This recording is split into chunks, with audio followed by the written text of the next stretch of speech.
Bosh. Meh. Meh. Meh. Meh. Mayonnaise. Mayonnaise? Is mayonnaise an instrument? No, Patrick. Mayonnaise is not an instrument. The lid. The lid. Put your hand on the The lid. lid. Patrick, that's your face. Yeah. Okay. The lid. The lid. Lid. The lid. The lid. The lid. The lid. Stop. Little bit higher. Stop. Stop. Stop. Now twist. Autism. No. Horseradish is not an instrument either. Patrick's mind No, is, though. Patrick. Mayonnaise is not an instrument. Anyway, should we get on to the start of the actual podcast that have been autistic? People enjoy us being autistic, but anyway, welcome everybody to episode. As Abyss yawns doing the opening. Yes, I do. Jesus Christ, I'm tired. Welcome to episode 10 of the Not Fit for Broadcast podcast. We made it to episode 10. We hit double digits, right? We're gonna have to stop here. I can't count any higher. Okay, we'll have to. Final episode. We'll see you all whenever we decide to get. We've run out of fingers now, so this is the last episode. We can't count any higher. What about our toes? Just because you've got a foot fetish. I do not. That's disgusting. Sorry, Spence. I realized she was walking past my room with her food. Sorry, Spencer. No, why am I apologizing? You're the one that said it. Yeah, I'm the one who said it. Why are you apologizing? No, why am I apologizing? I've got nothing to be sorry for in that regard. On his behalf. On his behalf. Sorry, Spencer. Anyway, right. I don't have a monster because this one was very last minute, but Abyss does because he's an addict, so... Not wrong there, but this was very, very, very last minute. And by that we mean we decided this last night. Yeah, last night we decided this. Because we're idiots and we don't like planning, I guess. No, we were going to plan it, then it was like, I don't know when I'm going to be free, and then should we just do it tomorrow based on SummerSlam? Yeah, if it wasn't SummerSlam, we wouldn't have done it today because... It would have been next week, we have one. Yeah, it could still be next week, we don't know yet, but we're getting this one. We'll see.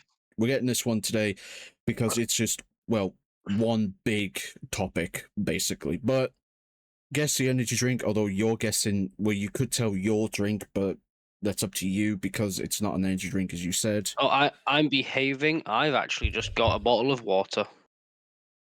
Like goldfish. Fuck you, just because I'm behaving. True, but in my defense... I'm being healthy. I had water this morning when I woke up. Good boy. Don't ever call me that again. I will stab you in the neck with a fork. Who's a good boy? I'm not a fucking dog. You cheeky bitch. Anyway, guess my drink before I come over there and stab you in the neck with a fork. You've got a monster. I do not. Okay, you've got a relentless. I do not. Okay, you've got a rockstar. I do not. Okay, you've got C4. I do not. Okay, you've got glitch. I do not. Okay, Glitch? you had... Yes. What, fucking Wildcats drink? Yeah. I do not. They don't make them anymore. You've thrown a curveball and got a Red Bull. Nope. I have some dignity, just not a lot. You've got sneak. Nope. You've got a Celsius. Nope. You've got ghost. Nope. You've got prime. Nope. Hey, I'm not a virgin. You've got a Lucasade. Nope. You've got a can of pussy. Nope. But damn. You've got a bang. Nope. You've got a Coca-Cola one. Nope. You've got G Fuel. Nope. You've got Hell. Nope. You've got one of the Iron Brew ones. Nope. You've got one of the Mountain Dew ones. Nope. You've got Nos. Nope. You've got Rain. All of them. Nope. Is it bad how many I'm listing off my head? Yes. Is that kind of bad? It is. You've got a Tenzing. Nope. You've got V8. Nope. You've got a Venum. Nope. I'll give you Okay, one right, clue because it may help. What? Think of like the British supermarkets, right? Knockoffs. Oh, you've got a fucking own brand, you twat. I do. You just made me look like one of the world's biggest addicts I did. by listing off. I don't even know how many fucking energy drinks I've just listed off there. Back to back as well. Maybe like the world's biggest fucking energy drink addict to just go, oh, it's an own brand. And I bet you it's either a fucking Asda or a Lidl. One of them is correct. It's a fucking Lidl, isn't it? Yes, but Prick. it's not the original. It's not the normal one or the sugar-free one. It's a new one they've just released, limited time now, and Which one is it? sour worms flavor. That sounds quite nice, actually. Can't believe you just made me look like a fucking massive addict as well, you twat. You're welcome. Just fucking rattled them off back to back like that for you to just fucking basically call me out for being an addict. Yes, I did, and you're welcome. Prick. This one's good. I would recommend it. Just like, because I I didn't know. recommend you not being a cunt. I can't promise that, I'm afraid. Yeah, I didn't think so. I don't make promises about that. Right, anyway, we're going to move past this, get on to WWE because Abyss is a dickhead. The way we're doing our Rude. top list this time, we're going to go through the matches, and when we come to either one of our top threes or our honourable mention, we will mention that. Yes, that is correct. And yes, it is the one you call tax on. Because just quickly, I went to Lidl a few days ago. They had them in the fridge area where normally the orange juice and that is. And I bought 6. Of course you did. I bought 6, and I think there's like 3 left. Are you spinning a fucking pound coin or something? No, I'm spinning my Viking ring. Okay, that makes sense. But yes, Anyway, right. SummerSlam I have happened. the list of matches up. Yep, SummerSlam happened over the past weekend. Night 1 and Night 2, Saturday and Sunday. He's got the matches, I've got the matches. We're just going to talk about the matches in general and talk about the events in general. So, opening match. There's Liv Morgan and Io Sky for the championship. I think the way we do this is so you can give your opinion first, and I give mine. Then for the next match, I give mine first, and then you give yours, and we'll just keep going back and forth. Now, give me your opinion on the match, brother. I enjoyed the match. Kind of upset Io Sky didn't get any backup when fucking Judgment Day came out, but Rhea Ripley is out on injury at the minute, so it makes sense. That is true, and it wouldn't have made sense for her to show up, especially when they're holding a match later on for the champion because they don't know how long she's out for. Mm-hmm. We'll get to that. So it would not. It would. Yeah, we'll get to that later on. But as a match, very good. Some really good spot. I loved Io Sky hitting Liv with her own fucking finishing move. What I love is that it took. So, if I'm correct, it took 2 Oblivion attempts and 1 actual success to beat her. To beat Io Sky. I will say, Io Sky, that fucking double knee to the face against the fucking ring post was a bit brutal. Very brutal. Anytime someone does that, it's brutal. Well, you could hear the fucking clang as her head bounced off it. Little bit unnecessary, but a fucking beautiful spot nonetheless. It was a really good spot. The only thing I kind of wanted Io Sky to win the belt, though. Yeah. Right. Especially because Liv was supposed to be cursed by Danhausen still. My first complaint. Okay. It's so again, match was great as an opener, really good. Io did well, Liv Morgan did well. But what I want to know is, and there's no excuse, I don't care if she was in the tournament, what is the excuse that she didn't defend the title until that match? Yeah, that was only her first title defense, wasn't it? Her first title defense since winning it at WrestleMania, like what, almost 4 months ago? Yep, she could have defended it at any point. And she didn't, because the excuse was, there's no one challenging her. Well, there is. There's many people that you could put against her as a challenge. Yeah, literally anybody could have challenged her, but no, they didn't know what As the a match, fuck. though, it was solid. It was a good opener, I will admit. I mean, it's Io Sky, and I'll give Liv Morgan credit. When she wrestles, she can do very good. I'll give both of the ladies credit. They did well. I Great was opening match. surprised Liv Morgan retained. Genuinely surprised. Yeah. As long as they make her defend the title more often from now on, I'll be alright with it. Yeah, I'm not gonna argue with her holding the title, but if it's another 4 months before we have to wait and we're doing another fucking Brock Lesnar thing where we have to wait 3-4 months for every defense, fuck off. Yeah, fuck off. Realistically, the title should be defended at least every other pay-per-view. At least. Yeah, at least every other pay-per-view. I won't say every pay-per-view because obviously you've got rival matches and shit to put in, but it should be every other.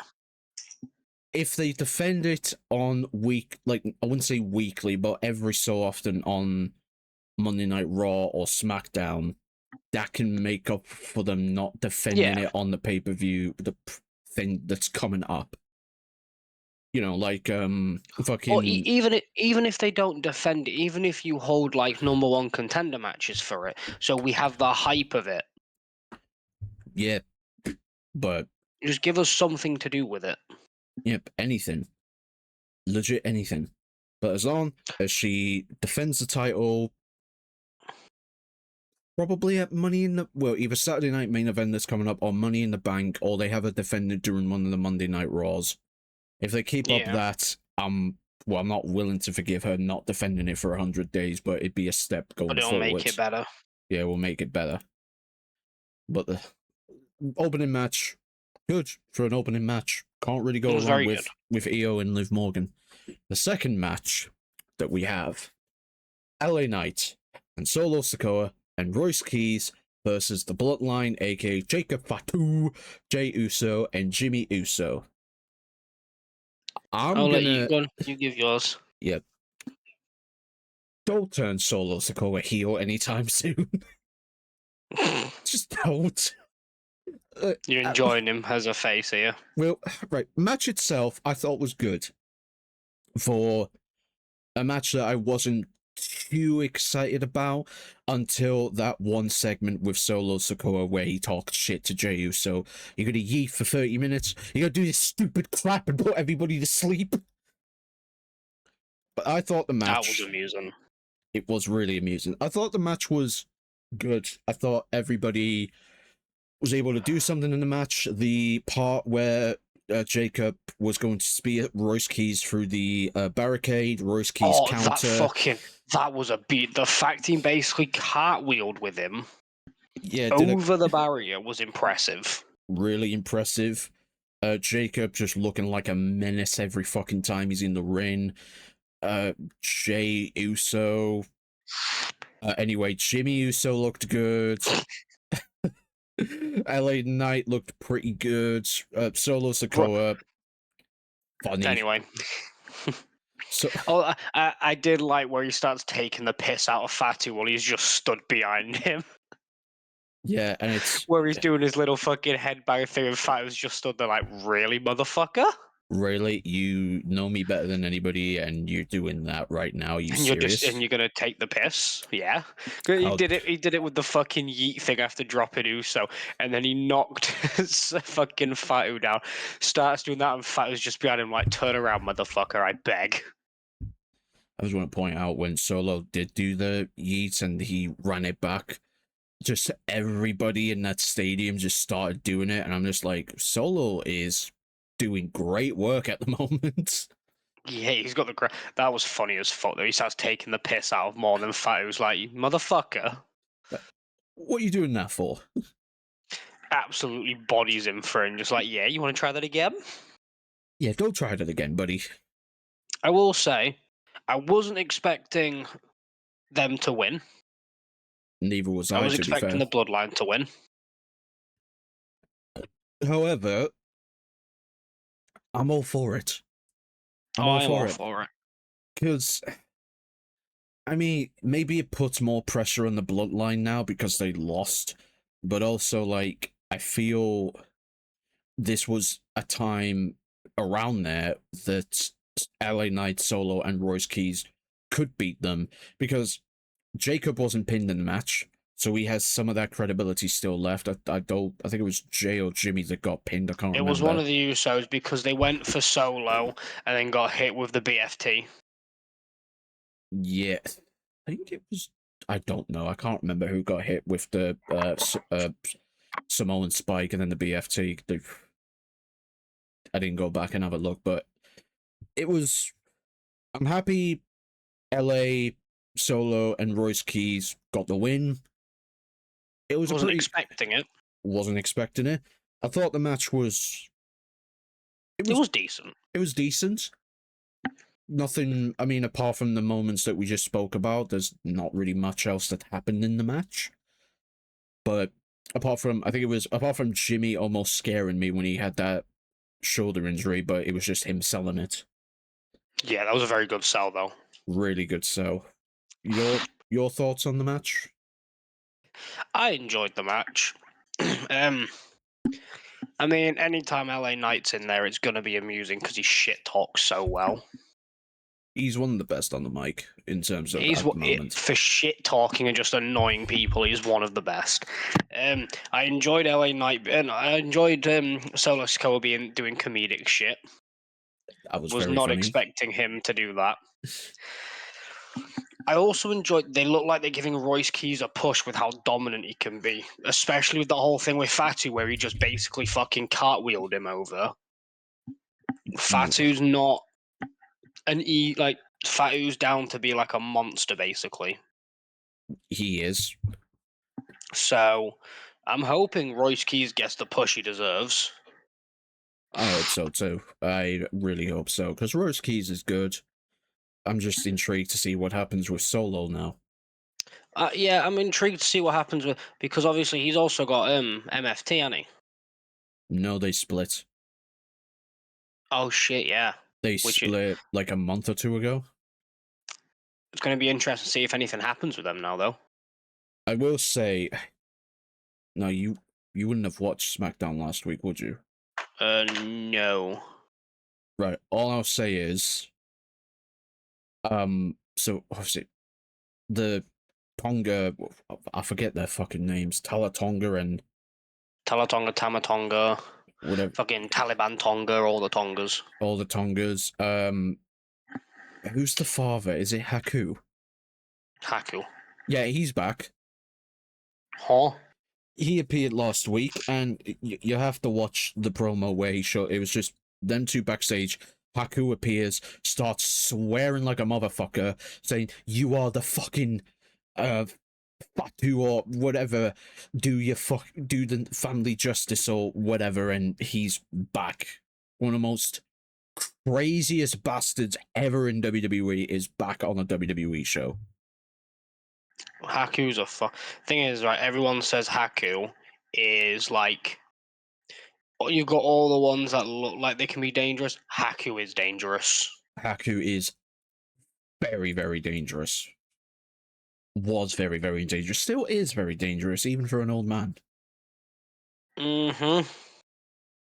I'm intrigued. I kind of want to see Solo in a mid card though, depending on what they do with him from now on. Yeah. But next match. Good match. None of next match. Gunther versus Nick Aldis. Now this is my honourable mention. Okay. To say Nick Aldis hasn't wrestled in 4 years. 3, I think. No, it was 4. Was it 4? Yeah. When he came to WWE, he just started as manager. He wasn't a wrestler. And he actually looked good. Came out to Oasis. Came out to Oasis. At one point, fucking caught Gunther, hoisted him up like he was nothing, and proceeded to do the suplex. Fought out of the sleeper hold a few times. Looked like he was gonna make Gunther tap out with his fucking cloverleaf submission. Yes. Like, he looked good. It's a shame I don't think he'll ever be wrestling again because he got reinstated as general manager again. Well, I said never say never. Never say never, because we didn't think we'd see him wrestling now, did we? I just thought he would stay as general manager. So did I, but then he rocks up, fights Gunther, actually does well, looks like he was gonna win, and even near the end, just before he tapped out, where he muscled his way back up, Very after impressive. having the elbows to the chest that Gunther always does, still muscled his way back up. Yeah, that is my honorable mention. It was a fucking great fight. It was a really good match. I'm happy. So He's definitely still got it. yes, he does. For his first match against Gunther in WWE anyway. His first match in WWE in, like, he hasn't wrestled, like I said, for like 4 years. I think the match was good. If there was anybody he could have gone up against for his first match, Gunther is definitely one of them, because Gunther would have helped him and keep him safe in terms of in the ring, but still done brutal chops and that, as he always does. We've got to think Nick Aldis is an TNA champion, isn't he? Yeah, former TNA, NWA. So he's got the experience. Oh, he 100% got the experience. I think he... And as we heard from commentary, he was Wade Barrett's very first opponent. He was. I did catch that information when the commentators were talking 2003, 2004 in a pub in England. Can we just talk about when Nick Aldis entered the ring to the sun, how fucking high-pitched Wade Barrett got because he was so excited to see Nick Aldis in the ring? Oh, to be fair, like that entrance was great. He looked great in the ring. It was a solid match. It was really good, and I didn't mind the length of the match. It was just a bit over 10 minutes long. I don't think them pushing it to be like 20 minutes or something would have been a good idea to test how Nick can do in terms of time and that, with his first match being his first match in 4 years, whatever. I didn't mind the length of the match because it made just like a little standard 10-minute. 10-minute match. Well, 11 minutes 40 it was. Yes, it was. It was a good match. Nick looked good. It was. Gunther looked good as always. Can't really fault the match, to be honest. To be fair, there's not much in that match that went wrong. They both looked really, really good. One of the first Gunther matches I've properly enjoyed in a long time. Yeah, again, I don't know if you were. I was a bit skeptical with Nick Aldis versus Gunther, but as the I promos was, happened, with him not wrestling in 4 years and like not being involved in any matches, I was a bit skeptical. But you know what? Hats off to him. He did good. He did really, really good. Good match. That's not on my honorable mention, though. It is in yours, though, isn't it? It is. It's my honorable mention. It was between that and another match for my honorable mention, but I think I'm giving it to that one over it. You know what? Fair enough. Next match. Fatal Influence versus the Bella Twins and Paige. it's my turn to give an Yep. opinion. Right. So, the first stinker of the event.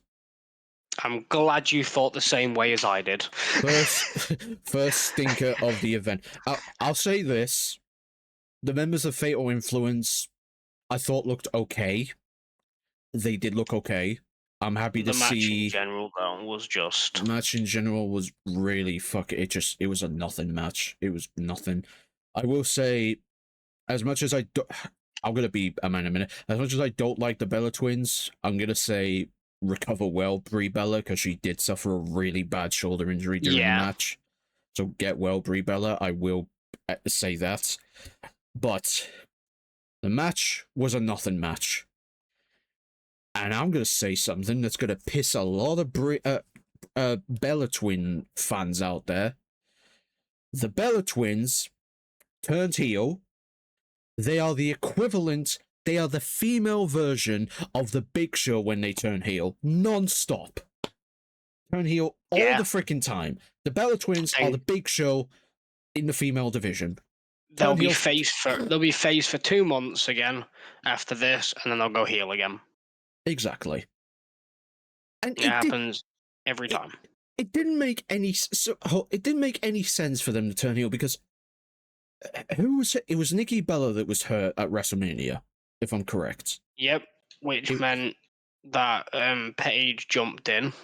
Yeah, Paige jumped in because Nikki Bella or Brie Bella, it was one of the two, asked her to help them, and then they turn on Paige when they asked her. Bearing in mind, Paige helped them win the titles.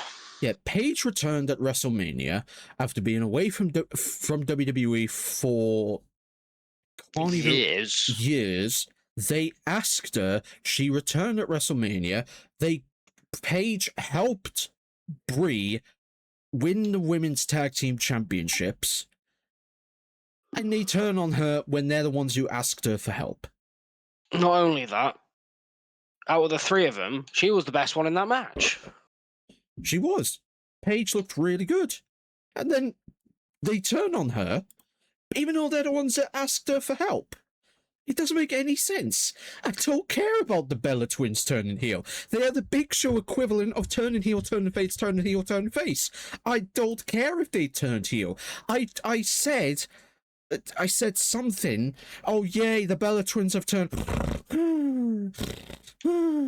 I don't care. I do not care about the Bella Twins turning heel. And Brie Bella's injured. What the fuck are they going to do now with her injured?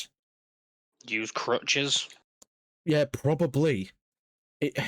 Yeah, I did not like the match. It was a nothing match. Again, Fatal Influence looked okay, but I don't care. Paige looked good. Paige looked good. Sorry about the injury, Bella, by the way. Injury Brie, by the way. Get well soon. But what a fucking shit match. Yeah, it was a shit show. But a match that wasn't a shit show. Yeah, CM Punk, Cody Rhodes. Also, welcome in, Jordan. How you doing? I did like that match. That was such a good match. Randy, why? What was the need? You hearing voices again? Brother just rocked up for the sake of it, just to go, hey, Cody, fuck you, peace, bye. Why? At least he isn't with Pat McAfee, I'm just saying. True, but still. Why? You just rocked up, basically gave Cody the middle finger for absolutely no reason, and then just winks at the crowd and fucks off again? Sure. That'll be the equivalent of The Undertaker coming in, choke slamming someone he's got no business with, and then just leaving again. Why? Yeah, just why? Am I happy Randy's back? Yes, I am. But why? Oh, yeah. But why? There was no need. You could have had CM Punk beat Cody Rhodes clean, but that wasn't going to happen. I will say that the way both of them sold their injuries, fantastic. Yeah, Cody with a shoulder injury, Punk with his knee. Yeah. Also, that spot where Punk goes through the announce table looked painful. And then, fucking Cody bodying him through the table. That looked Yeah. brutal. Looked brutal as fuck. It was a great match, though. Not in my top 3, but still a great match nonetheless. I'm gonna put it in my honorable mention, actually. Yeah? CM Punk versus Cody Rhodes is in my honorable mention. Because I will admit, it started off a little bit slow, but then it really ramped up. It started off slow, but when it went, it fucking went. It was a 30-minute match, 30 minutes and 10 seconds. First 5 minutes was a bit slow, and then Yeah. all of a sudden it kicked up big time very quick. It was a good, I'll say it was a great match. It's CM Punk versus Cody Rhodes. You can't really go wrong with that. The thing that doesn't, it doesn't, it's, if it sets up Cody Rhodes and Randy Orton, where Cody Rhodes is away from the title scene for a bit, I'm not complaining. But if it doesn't set anything up with them, what was the fucking point? We're getting Cody Rhodes versus Randy Orton again. All right.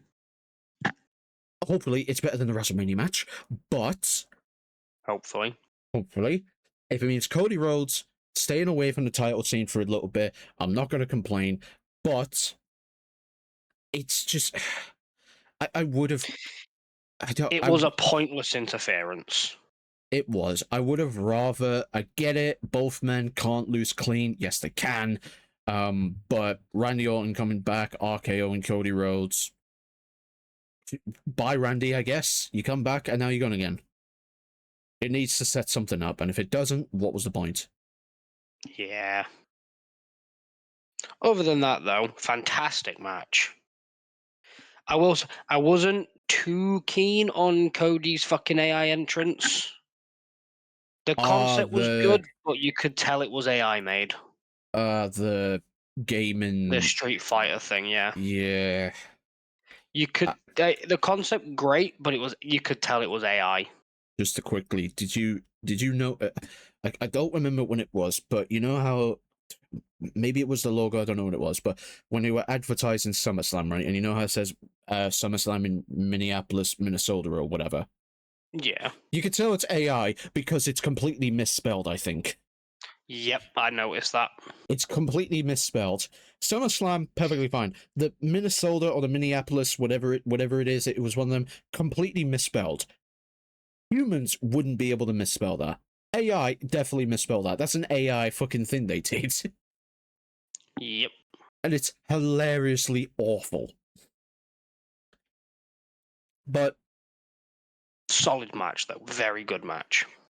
Also, I like when CM Punk comes out to no music originally, and then he does his clobbering time, and then the music plays. I like that every time. It's just so you can hear him shout it.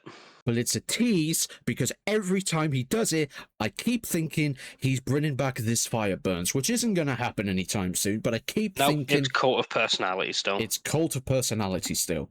Give me Misery Canteria back. His Ring of Honor theme. Yeah, please. Please. I love that theme.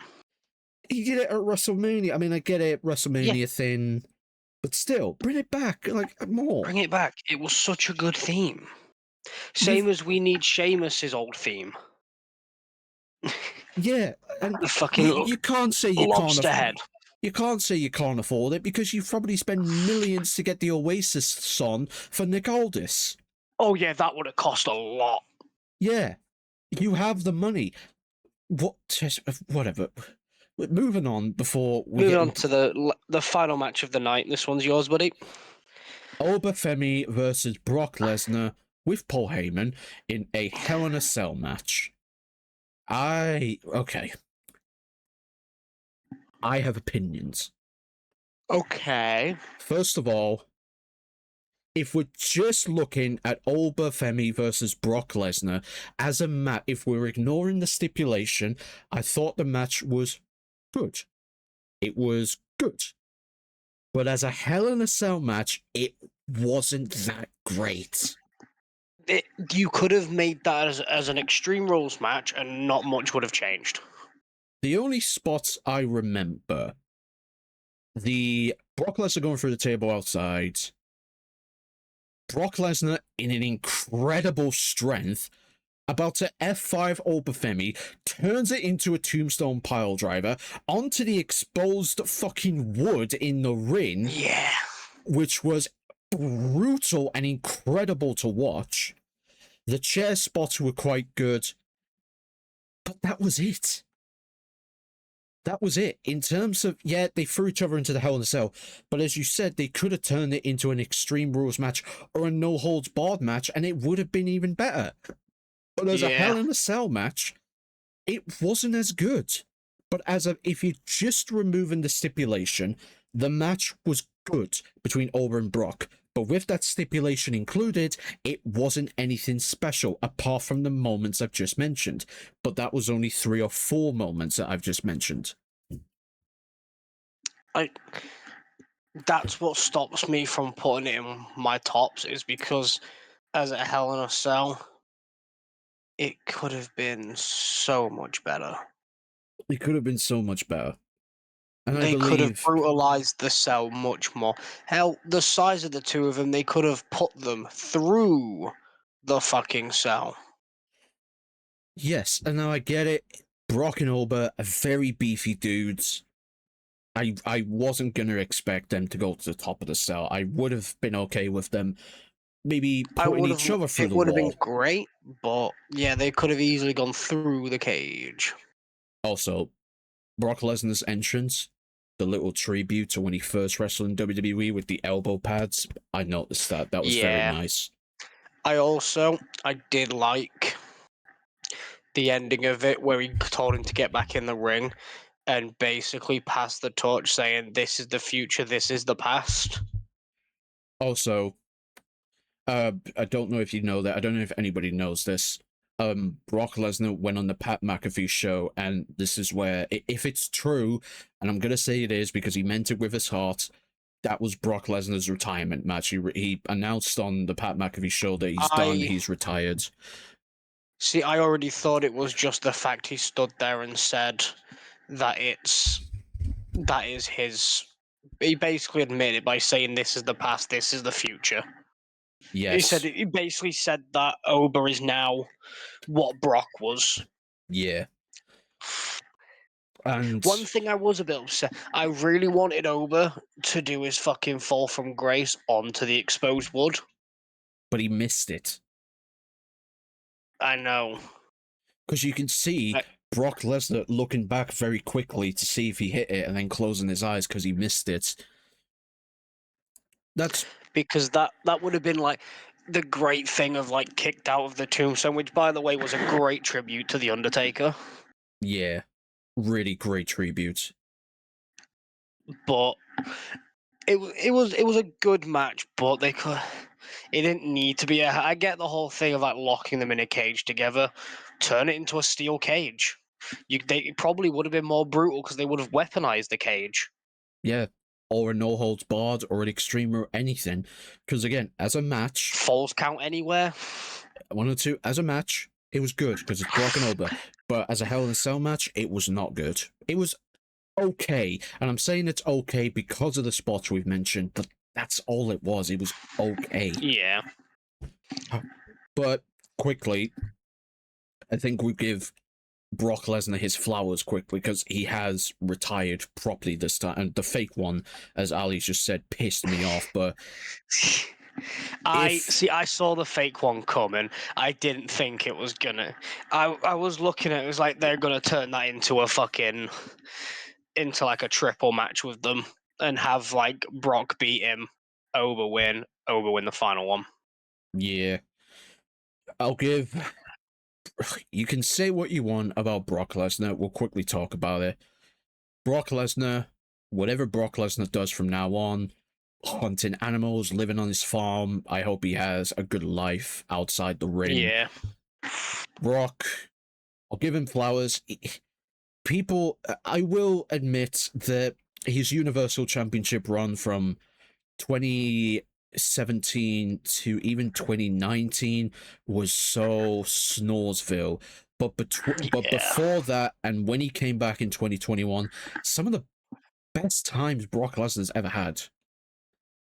Especially when he started talking with the mic himself when he came back in 2021. I give Brock his flowers. When he cares, he does care. Look at AJ Styles, Daniel Bryan, fucking Oba Femi, and Undertaker. apparently Brock Lesnar himself personally wanted to supervise Oba and take him under his wing behind the scenes. That doesn't surprise me because looking at how Oba wrestles, you can see the Brock Lesnar in him. Yeah, Just the pure powerhouse. I'm. Oba is what Omos was supposed to be. Does anybody remember him? Oba Femi is what Omos was supposed to be like. Omos was supposed to be this big fucking unstoppable force, but he was just shit. And now he's in AAA, and apparently he's doing Yeah. pretty well, actually. Well, at least he's doing good this time. Yes, but Anyway, Brock Lesnar, night one, solid night. enjoy your retirement. Enjoy hunting animals. Enjoy suplexing Enjoy your farm. Enjoy suplexing deers and cows. Enjoy F5ing the hay bales into the piles.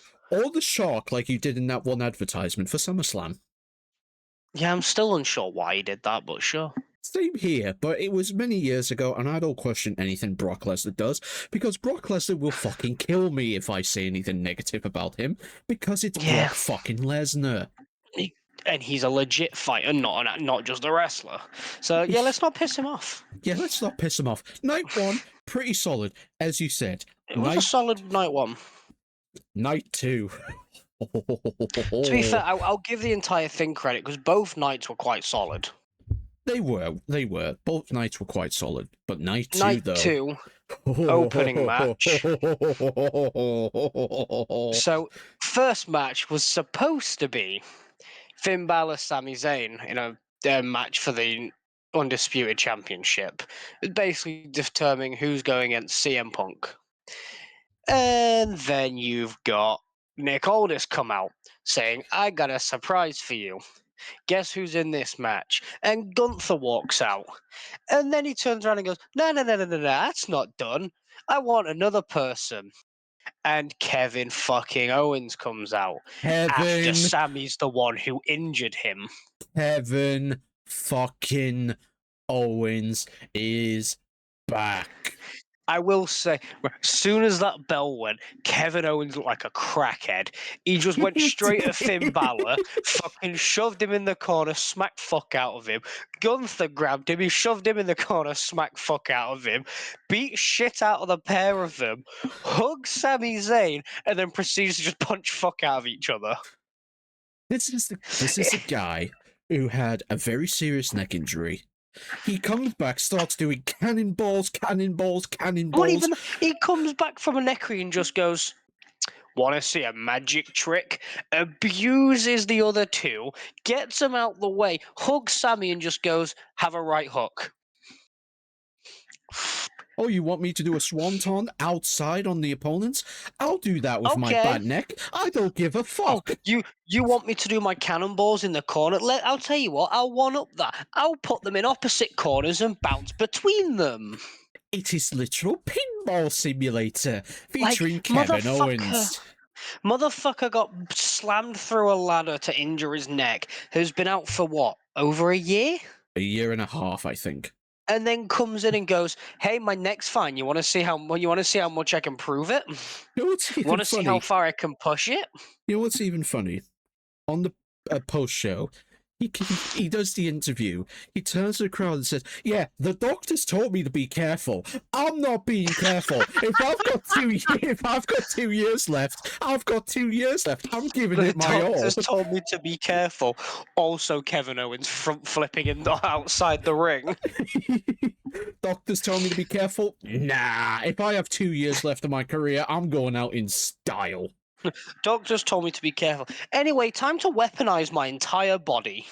You know, even though I've had a serious neck injury that could have been life-changing and career-threatening, I'm doing cannonballs like it's a pinball machine. I'm doing swantons, and I'm landing on my already injured neck in the middle of the match and selling it like a fucking crazy bastard. I will say I am looking forward to Kevin Owens versus CM Punk now, though. Oh, same here. That's going to be such a good match. Kevin Steen versus CM Punk, basically.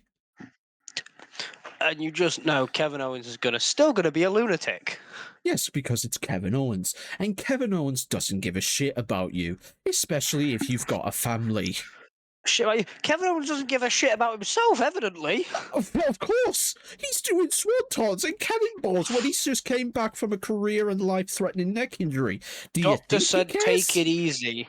Want to see how far I can flip? Yay! Cannonball Simulator featuring Kevin Owens' head. But this is where my first match goes in my top 3. I wanted to put it in my top 3, but I have 2 other ones. I have another 2 for my top 3. Kevin Owens winning. I'm all for, because it's CM Punk versus Kevin Owens.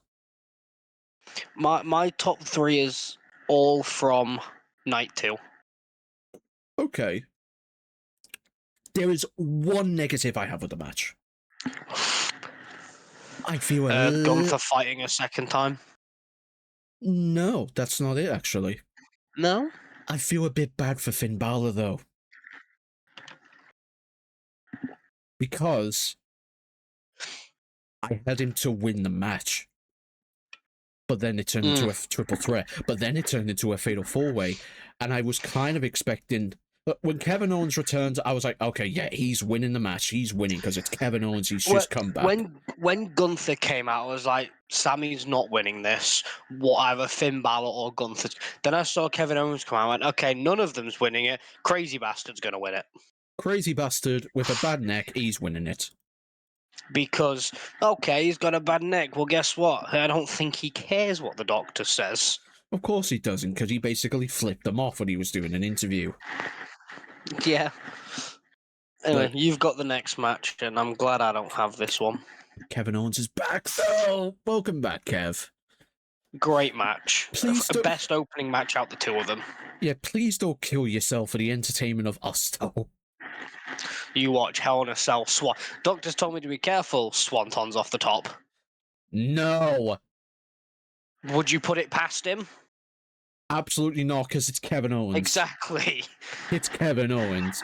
I wouldn't be surprised if he was willing to take another Alabama slam through a ladder. Oh, he 100% would. Yeah, he would. Swantons off ladders, off cells. He said, if I've only got 2 years of my career left, I'm going out in style. Yeah, he don't care. His last match, he's going to end up breaking his neck. I promise you. His last match, he's going to do some fucking stupid swanton off of something he definitely shouldn't be and break his neck. You know what he's going to do? He's going to be up on the fucking Titantron like Shane McMahon did. What, like that one time at that WrestleMania during COVID where he jumped off it onto Seth Rollins? Yeah, that's going to be what he does. That's going to be his last match. He says he's going out in style. He's swantoning off the top of that. I wouldn't put it past him, as you said. But anyway, next match. I'm glad you've got this one. Yes. Trick Williams defending the WWE United States Championship with Lil Yachty. Fuck off against Baron Corbin. Now, before I get into it, I'm probably, and I spoke to Liam about this because we were speaking during the show because we knew you were going to watch it after work or during whenever, so me and Liam were speaking about it.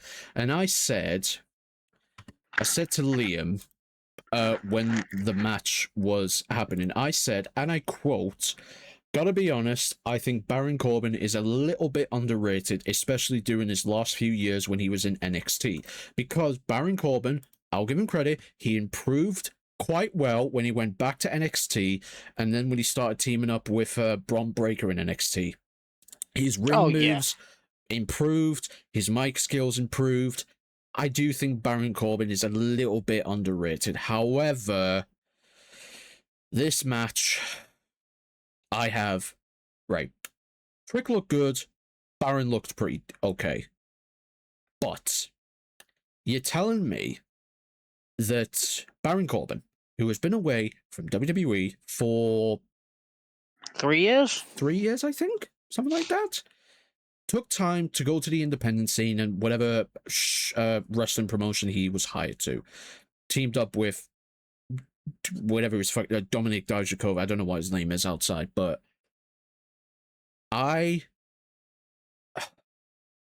it was okay, but I'm not happy that Baron Corbin has only held one singles title in his entire main roster, and that was ironically the US Championship back in 2017, where he beat AJ Styles and Ty Dillinger in a triple threat to win the US title for the first time. So it'd been almost 10 years since he won a singles championship.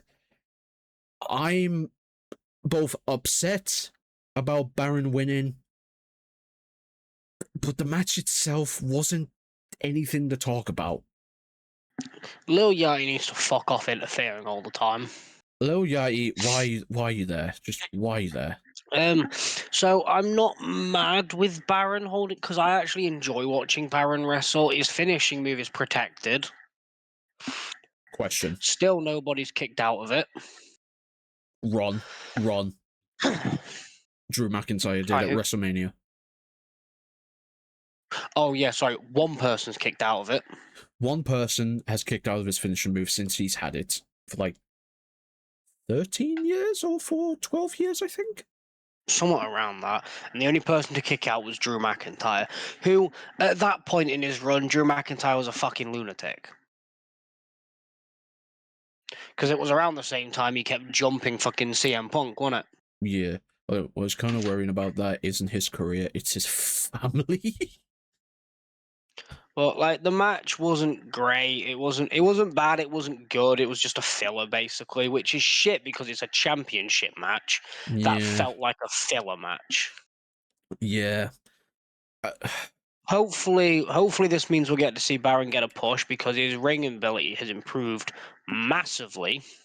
That's all people talk, like, because it's Baron Corbin, all people talk about is, oh, he can't do this, he can't do that, oh, the general manager bullshit, blah, blah, blah. Some people did. People clearly haven't watched when he went back to NXT. He improved really well. He's been doing a lot more good moves. I hope he starts showing them on the main roster to show how much he's improved. His mic skill has improved. It wasn't bad originally. It was acceptable.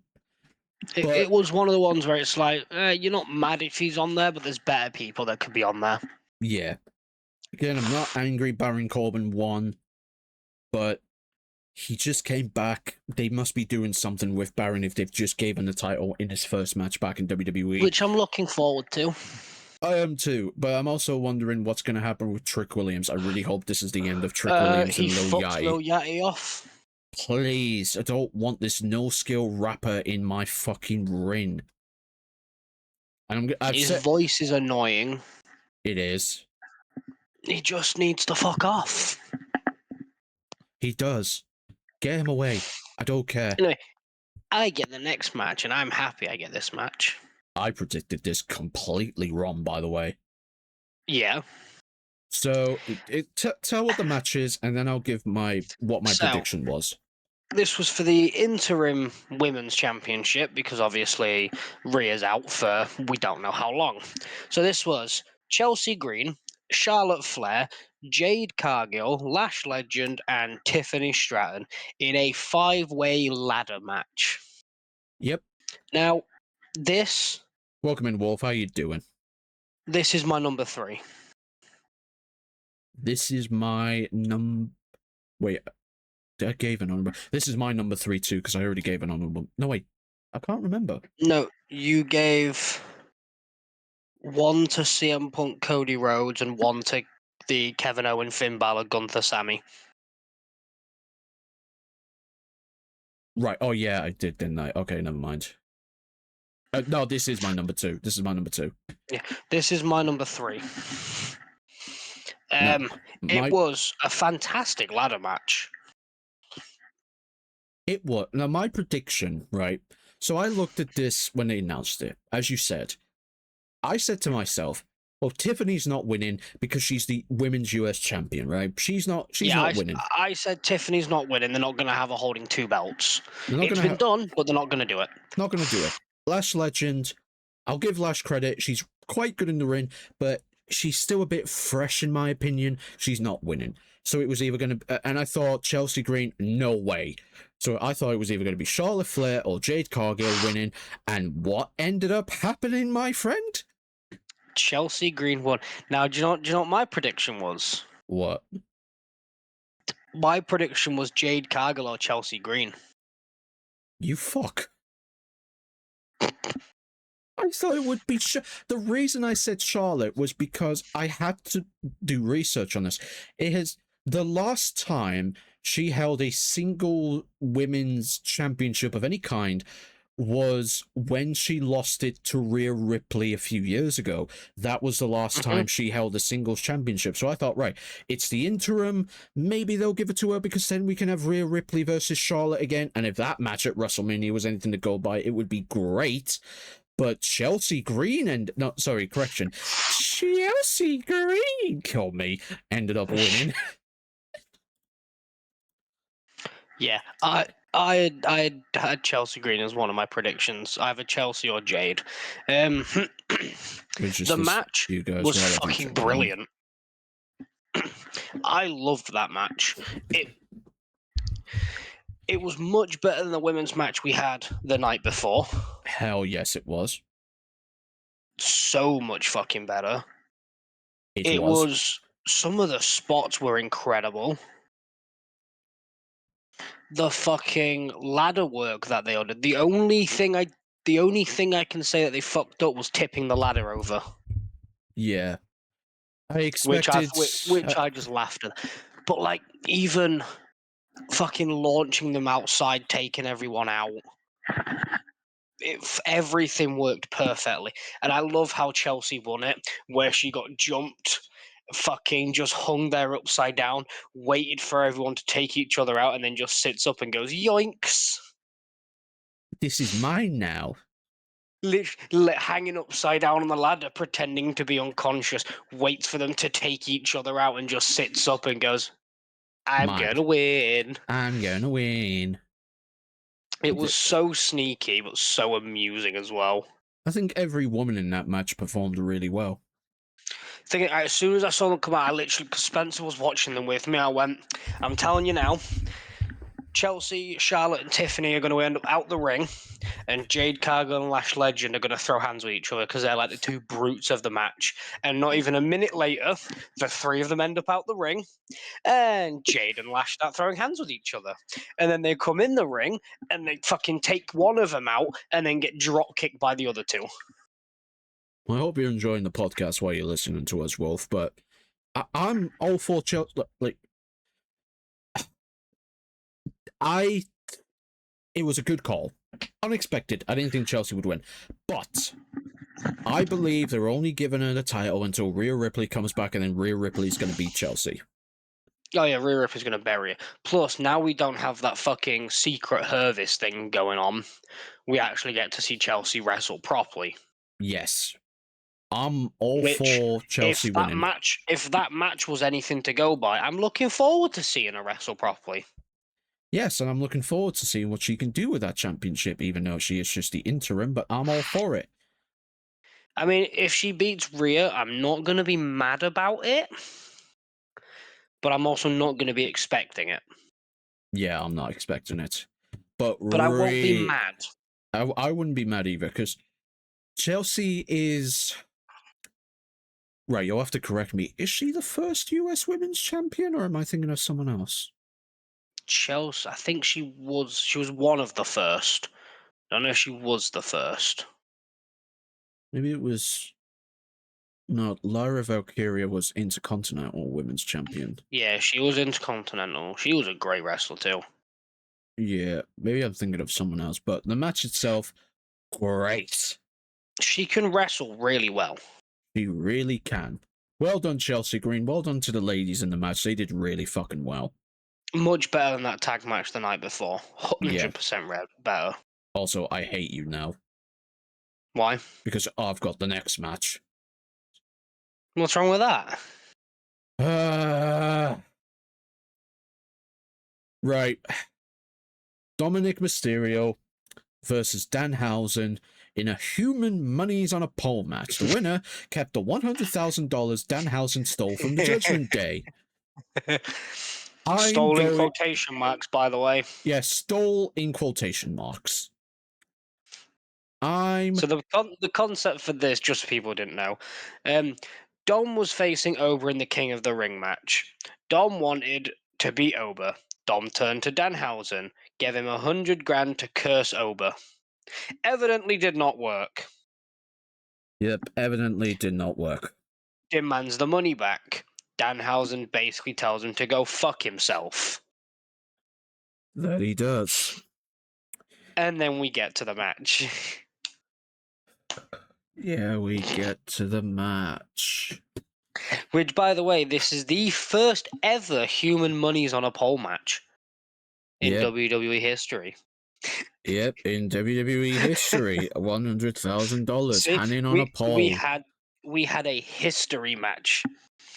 You're gonna hate me for what I'm gonna say about this as well. If you say you liked this match, this is in my top 3.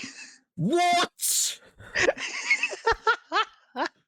What? Okay, This hold is in my top 3. on. Right. As a comedic match, I will give it credit. It was a funny match. It was a really funny match. Danhausen was funny. Dominic was funny. Joe Hendry was funny. Big fucking... Big Ed McDonough. Big Head McDonough was very funny. The Little Housens were very funny. Right. Do you know who, like, 2 of the Little Housens for that match, identities have been revealed? Do you know who they are? One of them's El Torito, or whatever his real name is. Yep, as you could see by his actual ring ability. And he was being called, what was he called?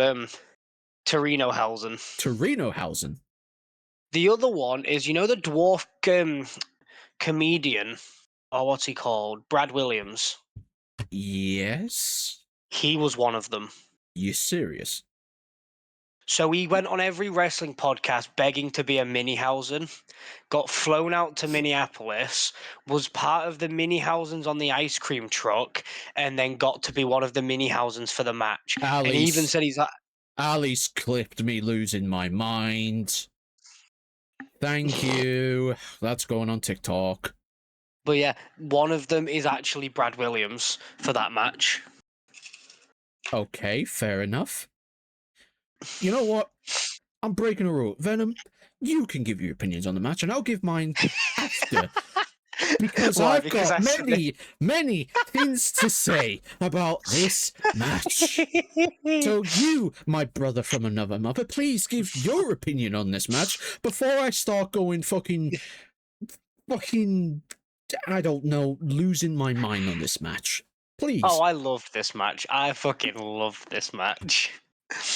This is one of the matches I would happily watch repeatedly because it was... As wrestling showcase, wasn't great. As entertainment, fucking fantastic. Yeah, as entertainment... The Minihausens were fucking hilarious again. The fucking El Torino as Minihausen just doing Hurricane Ranas and all this fucking random lucha shit as a fucking 3'0" dwarf will never cease to entertain me. Fair. And you can't even argue with that one, can you? I can't argue. It was very funny.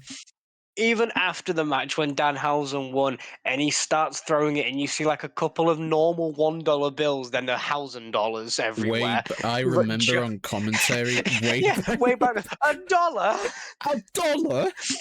It's the fact that he chats shit about Danhausen. Danhausen wins, starts throwing money, and Wade Barrett starts going, "I'm your biggest fan. I'm your biggest fan. $1." And Michael goes, "I've got 100. I've got $100.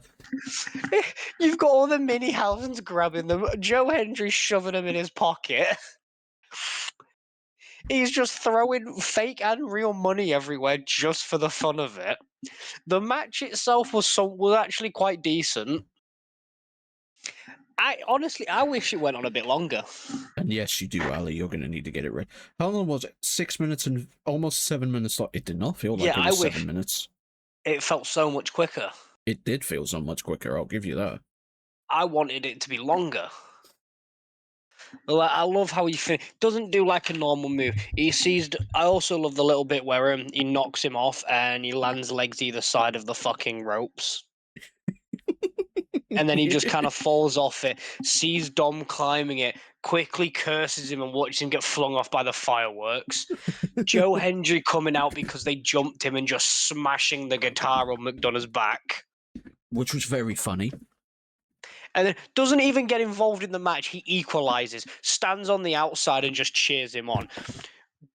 Literally doesn't do anything to Dom. He just goes, "Oi, fathead, come here." Bang.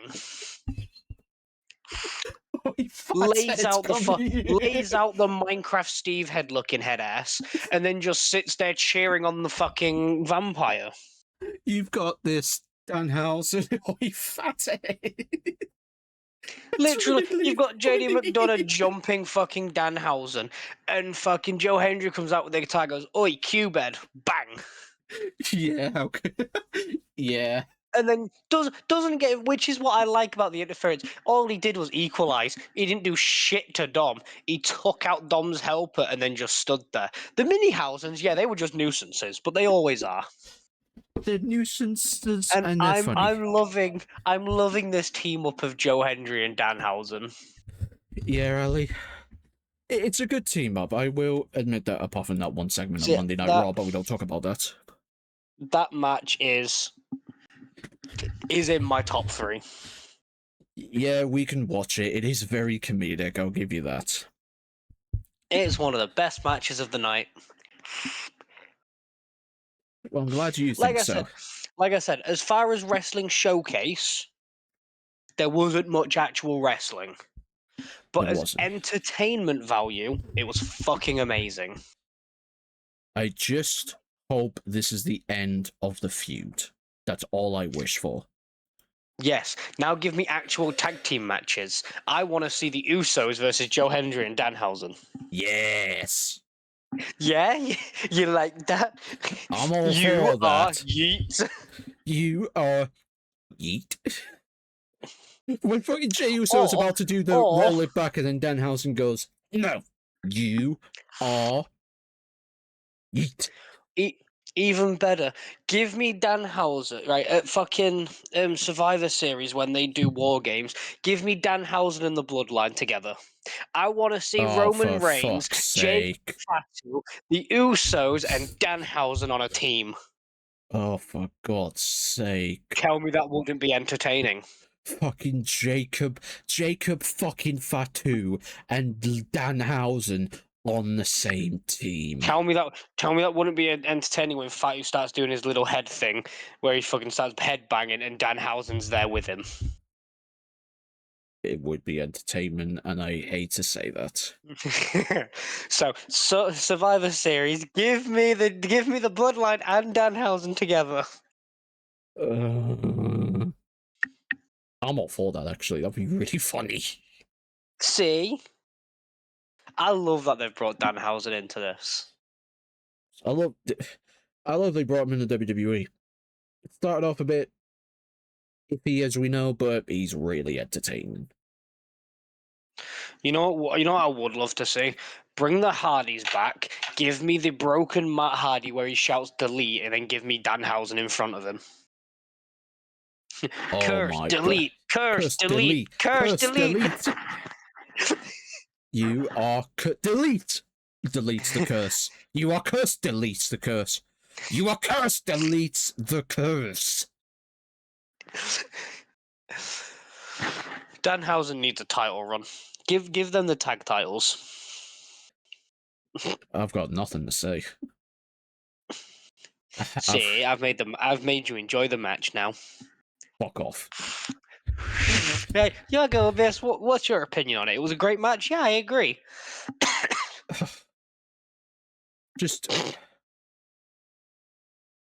Danhausen, entertaining. Dominic Mysterio, though, what does he do now? Cries that he lost King of the Ring, cries that he lost 100 grand, cries that he got beat by a vampire, and then Oh, probably wait. feuds with his dad again. Oh, I know what they're doing with Dominic. I'm so stupid. They've got that triple mania thing. Triple A, he's Triple A champion, isn't he? Triple A mega champion. Until Danhausen shows up. Oh my god, they've announced a few Triple Mania matches.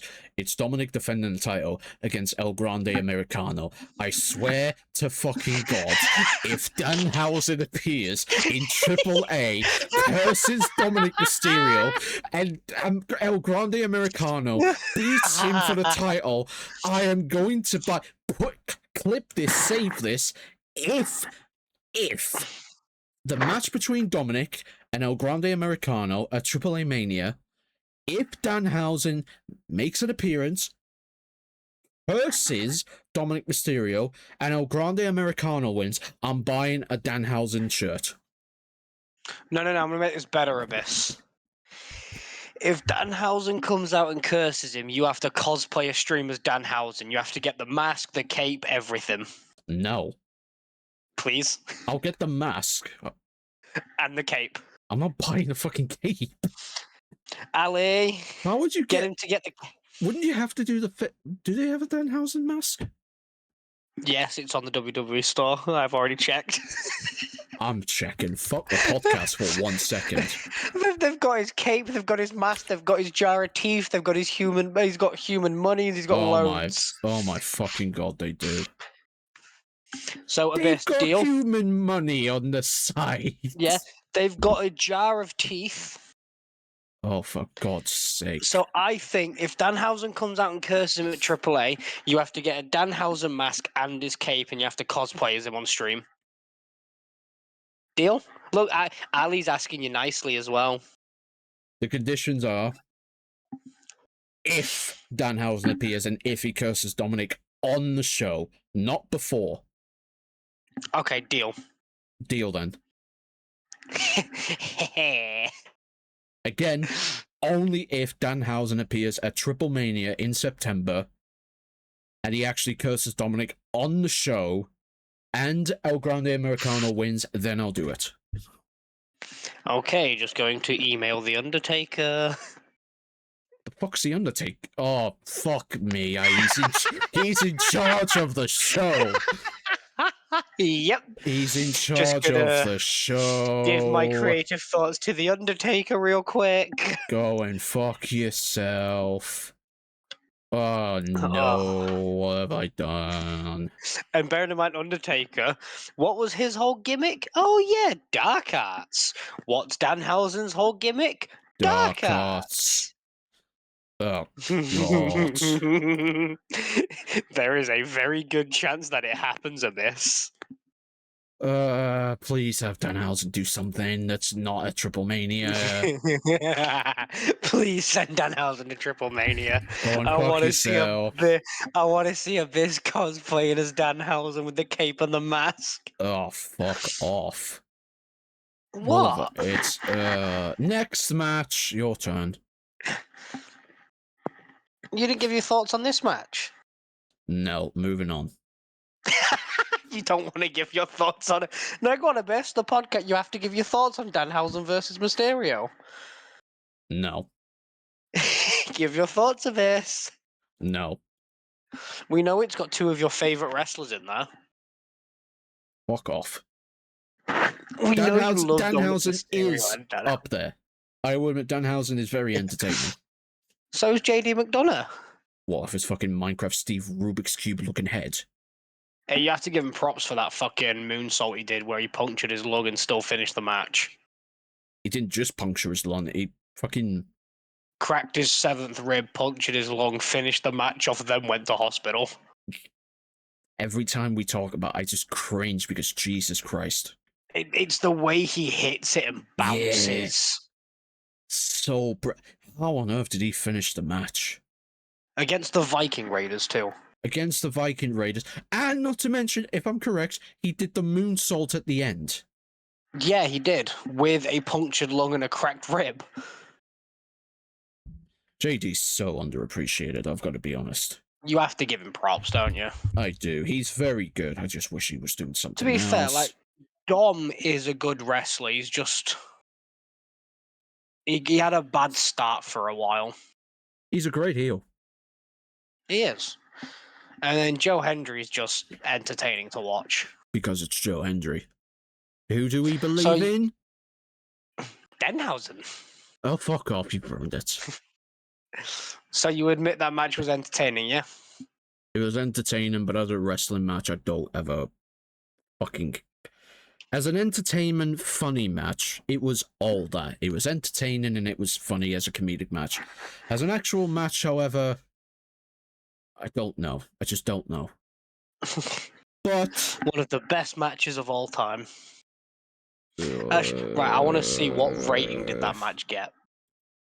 As far as I'm aware, it's on one of the... I don't know what website or what, like, group it is, but they've put it as one of the worst matches ever. I'm pretty sure. I'm going to Google this very quickly. It got a 1.48 out of 10. Yeah. 1.54. I wonder if I can go rate it.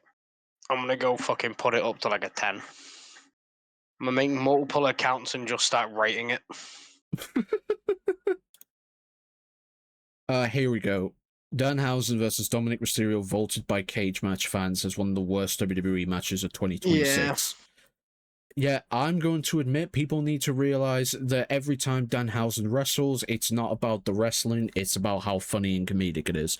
And for some people, that might not work. I get it, but it's Danhausen. Ali, Rey Mysterio was much better as a face. Yeah, he only turned heel... Wait, he never turned heel in WWE, did he? I don't think he did. No, I don't think he did. He did kill a guy in Mexico, though. Yeah, he did kill someone in Mexico. I suppose you can call him a heel for that.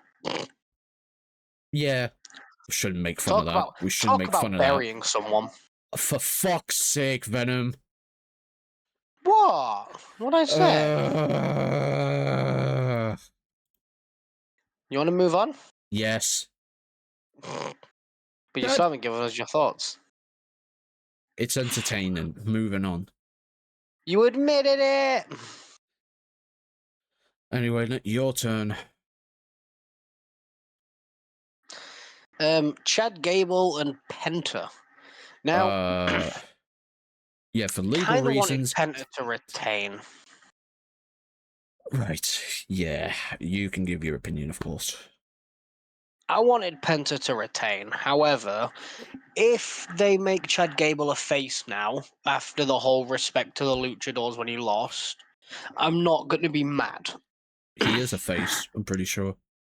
No, like, teaming back up with the Creed brothers kind of face. Ah, okay. Fair. Yeah. Fair enough. Or maybe bring Otis and give him as a teammate to Otis again. I doubt that's going to happen anytime soon because he tried to in Otis and Kira Otis just Tozawa basically said, fuck off. Yeah. Basically said, fuck you. Treat us like shit, we're just going to leave you. But if he starts becoming a full-on face again, and because he's a great wrestler. Yeah. He is a fantastic wrestler. Penta was a really good champion, though. Really good champion. He was. That's why I was a bit upset he lost. Because he's such a good wrestler. He's an amazing luchador. However, I'm kind of hoping now it means he starts teaming up with Rey Fenix. I do hope so. The Lucha Brothers reuniting. Maybe that's what's going to happen. Maybe... I'm hoping so.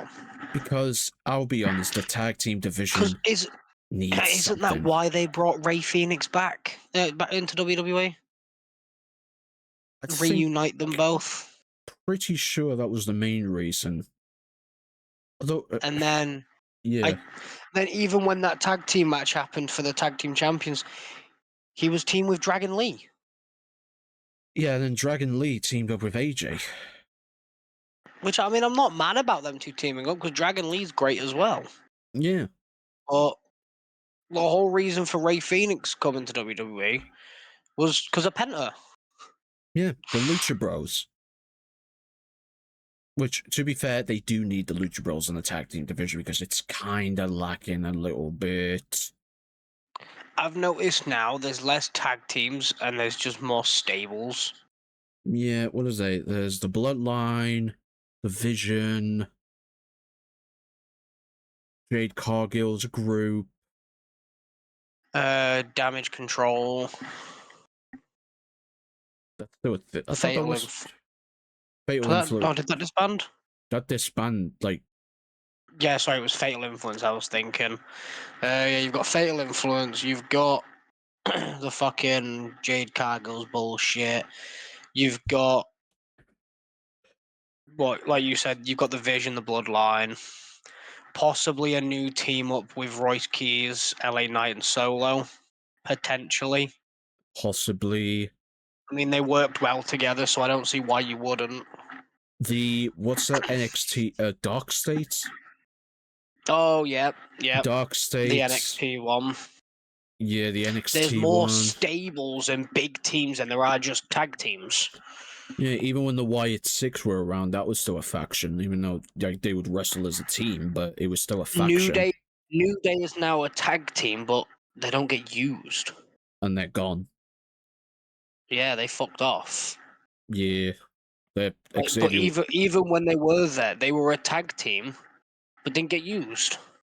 Yeah, especially when they turned heel. Well, when Yeah, Kofi and Xavier. They used them to give shit to Big E, Like, and then they barely did anything. yo, Crusader, welcome in. I suppose you could count the Usos as a tag team, but they're also part of The Bloodline. the Bloodline. Yeah. I mean, technically are still a tag team. Yeah. But they're also part of the Bloodline, so I don't. The tag team division needs the Lucha Bros, I've got to be honest, because as much as I hate to admit it, it's a bit lacking. Kind of like the women's tag team division. I mean, if you notice, there was 2 tag team matches, and both of them were 6-man. Yeah. You know what? Who are the tag team champions right now? Division. Yeah, I think it for. Oh Braun, no! So SmackDown's got a decent one. SmackDown. So SmackDown is Damian Priest and R-Truth.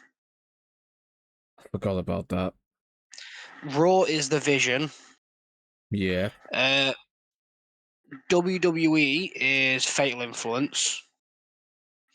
And NXT is Miles Bourne and Tavion Heights, who defeated the Vanity Project, which I'm pretty sure is another fucking stable. It is. It is. But Chad Gable versus Penta. This is. Wait, just to carry on with that. I have a full list of tag teams and stables, right? Yeah. So Allies of Convenience is a tag team. It's Alexa Bliss, Charlotte Flair. Alpha Academy is now a tag team, which is Akira and Otis. Then you've got American Made, which is technically a stable, and that's Brutus Creed, Ivy Nile, Julius Creed. The Baddies, which is Jade Cargill's group, that's a stable. Bella Twins tag team. Birthright, which is an NXT one, which is 5 people. You've got Ariana Grace, Channing Lorenzo, Charlie Dempsey, Lexis King, Uriah Connors. You got the Bloodline, which is obvious. You've got the Culling, which is a male and a female, so I don't know if you can count that as a tag team. You've got Dark State, which essentially are just like the new version of S.H.I.E.L.D. Except You've got worse. the Dungeon, which is Carmen Petrovich, Layla Diggs, Natalia, and Nikita Lyons. You've got El Nuevo Ojo, which I didn't even realize this was a team, but what the fuck? El Loop after play. El Nuevo Ojo. Never It's a heard of AAA that. team. Apparently, it's Dominic Mysterio and Omos. Oh yeah, that happened like a few weeks ago. Fatal Influence. Yep. Fraxium, which is a decent tag team. Yeah. Hank and Tank, which could be good. They are good. I've seen them. They need to be brought up to main roster. You've got the Irresistible Forces / Legend Nia Jax. Then you've got Judgment Day, which is 5 people. Yeah. Los Americanos. You've got Los Gaza, but then you've got Los Perros del Mal, which are both of them are Angel and Berto, and then you've got Bronca Nima and Carmen Petrovic. That's AAA, You've isn't got the LWO, yeah, that's AAA, which is a stable. Lions Group, which is a stable. The Mog Squad, which is part of Evolve. There's a lot of Pretty factions. Deadly. Rusev and Ethan Page. Jesus Christ. Oh, so yeah, Talatonga and Tamatonga are now just called the Tongans. I thought that was the case. Vanity Project, you got the Vision, which 2 of them are out injured. Oh yeah, Maxine Dupree's now part of the Vision. 2 of them are out injured? Bronson Reed, Logan Paul. Oh, yeah. War Raiders, but they're AAA champions. Yep. We put up... Right, R-Truth and Damian Priest's team is called We Put Up, or We Put Up. What a fucking stupid name. Then you've got Ren QCC. So either the tag teams are either not part of the main roster, spend more time in AAA, or are just shit. Yeah. Way too many factions. Like way too Birthright, many. you could split that into 2 tag teams. There's 4 males in there. The division is just really weird at the moment. And not to mention Montez Ford and fucking the Street Profits too. Yeah, but that's at least a decent tag team. Yeah. They're an actual tag team. Yeah. Like, these aren't just 2 people that have been thrown into a tag team because we've got no idea what to do with them. I don't know. The tag team division is fucking weird at the moment. But yeah, Penta should have stayed. And if they've taken champion off him, I want to see him in a tag team now. True. Now, am I happy that Chad Gable finally won the Intercontinental Championship? Yes, I am. Yes. However, until we see what's happening with him, I would have rather Penta stayed champion. Yeah. Again, I'm intrigued to see what happens with Chad and Penta as well, but I don't know. We'll see what happens. We'll see what happens. I'm happy Chad's won, but I'm intrigued about what happens next. Last match of the event. With Roman Reigns versus Seth Rollins. What a way to end the rivalry as well. Yep. Apparently the last time they will ever face each other. Now, I doubt it's going to be the last time, but it's going to be the last match for the rivalry. Yeah, it's the end of the Shield saga. I think that's the way to put it. Yeah, I did like the tributes to Dean Ambrose, though. Yeah. What was it? The Seth Rollins doing his clothesline where he flips on the middle rope. Yeah. Roman doing dirty deeds, and then the Shield fist bump with the skull mask in the middle. Yeah. There's a lot to dive into this match. Which, by the way, fucking... Obviously, with the promo, you've got Roman calling him little brother, saying he hates him. Roman's the one who initiated the fist bump. Yeah. He's the one that initiated it. Also, did you notice that match, because of who won, means their entire rivalry ends in a draw? Does it? So before that match, Seth Rollins was on 5 wins, 4 losses, and a draw against Roman. Now, obviously, Roman won the match, which means they've had 11 matches for the rivalry. They're on 5 wins apiece and a draw. I did not realize that. Which I think was quite was a nice little thing because it shows that neither of them are ahead of the other. Yeah. The one thing I didn't like about the match is they did the same thing they did last time, where one of them gets away with using a weapon. The I was count-outs were gonna. out the fucking count-outs were out the fucking window. Yep. They were in the crowd for about 15 minutes. It's a 10-second count-out. The ref forget how to get from 7 to 8. He was probably drinking with that fucking dog mascot that appeared when Chad Gable won the title. Not only that, fucking Rollins picked up one of the posts from the crowd and smacked Roman in the stomach with it. That's a DQ. Yeah, it was a normal match. The commentators there going, oh, the ref's going to be lenient with it because of nobody wants to see it end in a count or a DQ. Okay, make it an Extreme Rules or a no holds barred or a falls count anywhere. You can't see If the the ref's referee's gonna, blind because there's if the ref's screens. going, thing is, the ref didn't even leave the ring. Yeah, he stayed in the ring for 5-10 minutes. They'd gone round the entire fucking crowd basically, and the ref's just chilling in the ring, not even counting. Yeah, especially when Seth hit Roman with the pole. No bell, no DQ, nothing. The count out, again, they were out there for 5-10 minutes. Oh, he's being a bit lenient. Yeah, sure, that's the reason. There's a bit lenient, and there's just completely ignoring the rules. Yeah, there's letting them off a little bit, and then there's just disregarding the rules. Oh, but it's Roman Reigns versus Seth Rollins. The rules exist for a reason. Okay, so if you want them to go around and have the rules not get fucking put in, make it a fucking no disqualification. Exactly, especially the fact that they were Roman put Seth Rollins through the announce table, and then Seth Rollins put Roman through the announce table. They were outside. I did like the throwback to the Shield bomb from both of them, though. Yeah, that was very good. Well, here's the thing. So putting them through an announce table isn't a DQ because they haven't moved it. It only becomes a weapon if you move it. That's why you can throw people into the steel steps or everything. Yeah, If you were to move it or set it up yourself, that's when it's a weapon. So announce tables, yeah, fine, put each other through it, throw each other into the steel stairs. But the fact you've picked up a pole, it has now become an illegal weapon.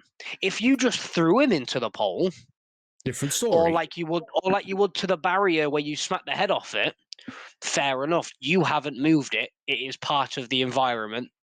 It's legal. As soon as you move it, it is no longer part of the environment. So as soon as you move that and pick it up, It's a weapon. it is a weapon. There's no justification, no excuse why. Before that weapon got used, that should have been a double count out. Yep. After the weapon got used, it should have been a Roman win by DQ. Yep. If you're going to ignore the rules, make it a no DQ match. Yeah. That's the only. Barring that, this is like my number one for the night. Oh, this is my number one too. Because barring the ignoring the rules, it was such a good match. It was great. And it wasn't like one-sided. There was no interferences. It was just a standard one-on-one with two of WWE's most elite wrestlers currently. When it was towards maybe the last 10 minutes of the match, the referee was knocked out. Then Seth Rollins says, "You got to bring your family out now." And then Roman said, "This was always between you and me. This was always you and me. We're ending this, you and me." He literally says, "I am bringing no one out. This is our feud. This is our business. We're doing this ourselves." Fantastic. Which I like because seeing as well he was in his title reign, who kept coming out to all of his matches? And then probably the biggest match for the storyline, he basically says, "Fuck that, I'm dealing with you. I'm ending you myself." I'm also hoping now that they've, Shield bumped, feud over, they look like they're friends now. I'm hoping it means we see a bit more chemistry with them and possibly another team up. Or at least, well, I'm thinking at least a rescue if Seth gets jumped by the Vision. when the Could Vision's happen. all back. War Games. Yeah, they could bring Seth into War Games to help out Also, because they've I'm gonna only be got 4 honest. members. I'm gonna be honest about something. What? Completely off topic with SummerSlam, but I need to say this. Okay. Unless they can really, really, really convince me that War Games is going to be worth watching, I don't care about another War Games at Survivor Series. See, so here's my thing. I like the War Games match style. It's a fantastic match, but they don't use it for feuds anymore. It's just, oh, here's some small feuds that people are involved with. Let's put them all in Like, one team and have it all hell break loose. like if it come up with like Solo's team versus Bloodline and Seth Rollins, I'd watch it. If it was like Vision versus like Seth Rollins and whatever team he has, I'd watch it because they are big feuds. Yeah, If fucking Judgment Day and Danhausen managed to make a team, I'd watch that. of course. But It was. when you start, it's when you start doing shit teams or teams that have no fucking relation with each other. Like when the fucking, Roman brought CM Punk in. Why? Well, CM Punk what had was that? no, That was last year? he had no team up history with any of Roman's team, and he had no feud the only feud he had going at the time was Seth Rollins. Right, 2024 War Games. Was it 2024? Yeah, 2024 War Games. It was the Bloodline versus Solo Sikoa's Bloodline, Roman, Jay, Jimmy, Sammy, and all Yeah. that stuff, right? So, funnily That, enough, CM Punk had no involvement with any of them. yeah, the only reason that he got involved was because Paul Heyman called CM Punk, but CM Punk said, right, you owe me a favor now, I'm helping your boys out. For that, I maybe okay, well, maybe that at the time made sense. CM Punk had no involvement, but Paul Heyman was like, okay, I need your help, please help me. You call in as many favors if you want, please help Roman and help his team. CM Punk came out right, Well, sure, no problem, but you owe me big time. So here's the ones you have. So from the modern eras, so 22 onwards, you've got the Bloodline defeating the Brawling Brutes, Drew McIntyre, Kevin Owens. Why the fuck were they fighting each other? True. Then you had Bianca Belair's team versus Damage Control. That's fair. Bianca Belair was feuding with Damage Control. 2023, Cody Rhodes' team beat the Judgment Day. That's kind of fair. Cody was Yeah, feuding with Judgment Day. Cody, it was Cody and Jey Uso had just lost the tag team championships to Judgment Day again. Yeah, so the match was Sammy, Seth, Randy, Uso, and Cody versus Finn Balor, Damian Priest, Dom, JD McDonough, Drew McIntyre.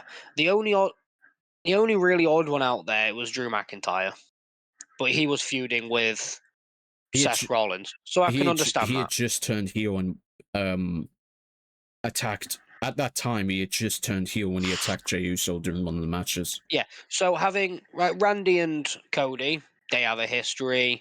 Sammy and Uso, Rollins and Randy. Yeah, fair enough. That team makes sense. And then again, Becky, and then this time it was Becky Lynch versus Damage Control, which they were feuding.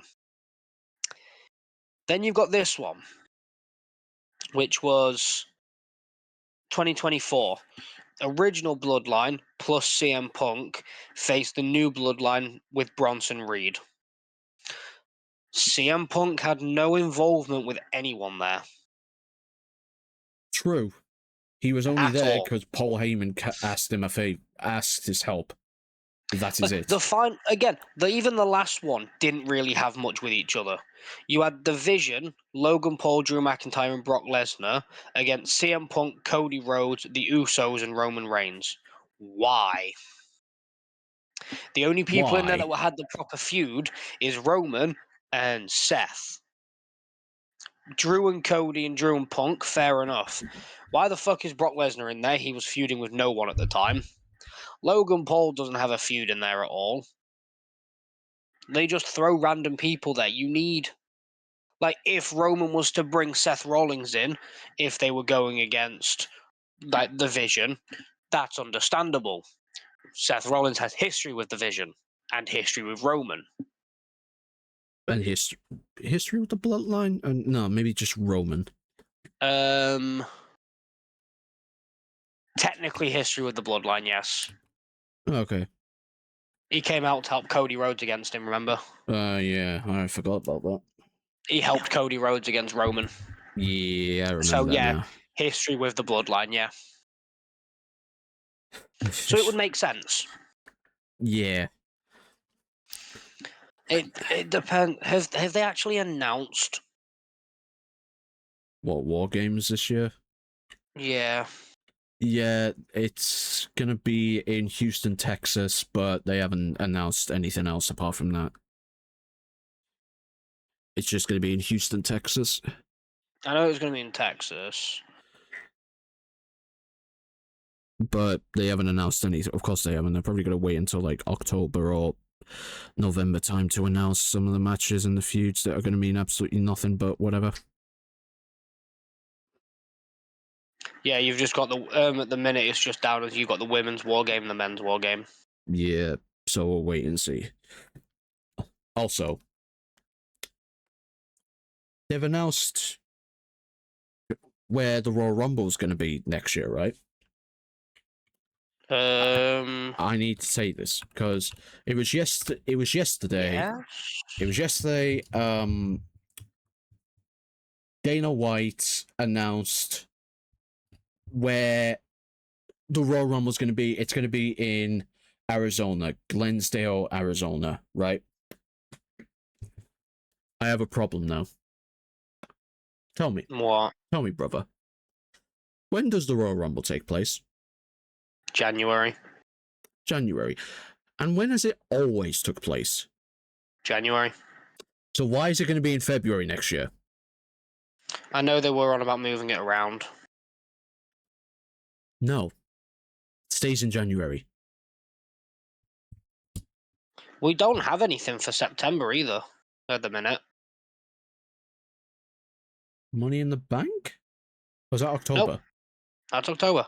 And so at the minute, the only thing for September, we've got Saturday night's main event. Okay. AAA, Triple Mania, and Worlds Collide with AAA and NXT. We don't even have anything for December yet. Oh, okay. So do you want to know what's not been confirmed yet? What?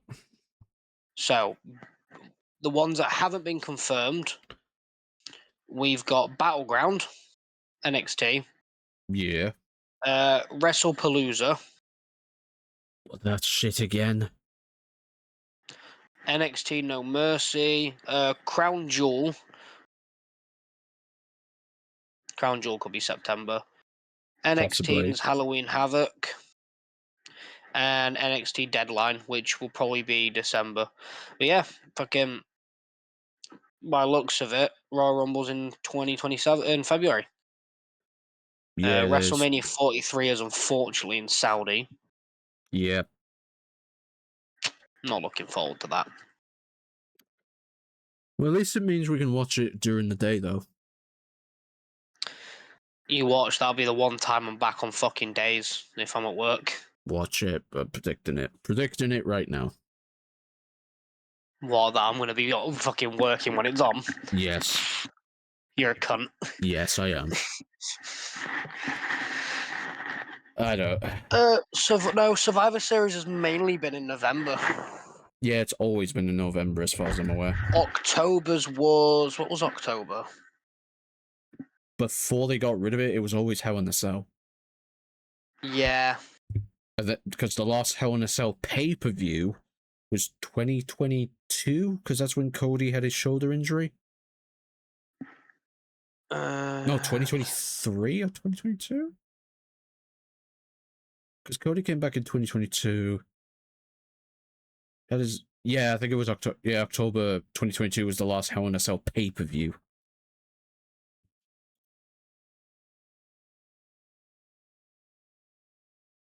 But yeah, is it strange that Money in the Bank would So, be in September? October's had In Your House. Then it went to Bad Blood. Yeah, that was during. Yeah, Then it went back to In Your House. Then it went to one called Rebellion back in '99. I think Rebellion was the ones that was in the UK. Yes. And Yep. after Rebellion, in the same month, we had No Mercy. Then when it hit 2000, it was No Mercy. 01 was No Mercy. Then you had No Mercy again, and then Rebellion. Yeah. Then you had, then it was just No Mercy. Then it went to No Mercy and Taboo Tuesday. I forgot about that. Then it was back to No Mercy. No Mercy.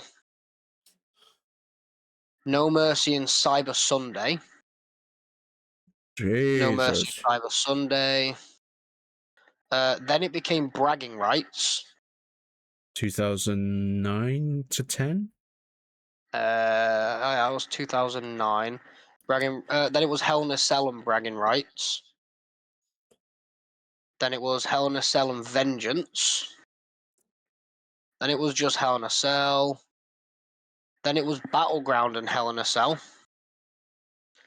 And we got 2014 when NXT launched. It was Hell in a Cell.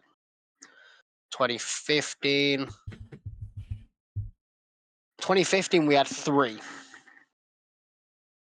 We had Live from Madison Square Garden, and we had NXT Takeover.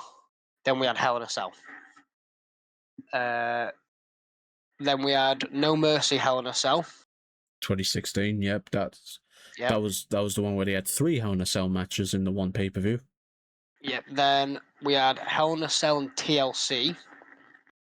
Yeah, because the TL 2017, that was Kurt Angle, Seth Rollins, and Dean Ambrose versus Miz, Kane, Braun, all the fucking crazy, stupid match. But then we had Super Showdown Evolution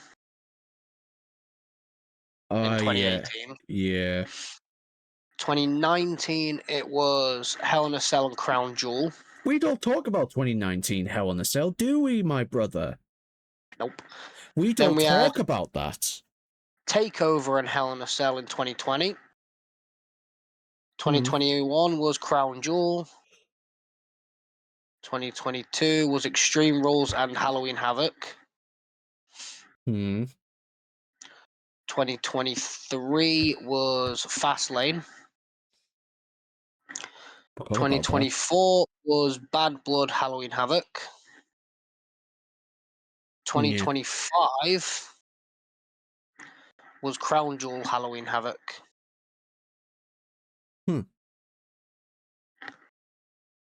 So basically, it could be either Extreme Rules, it could be Crown Jewel. Another Saudi Arabia show, probably. Yeah.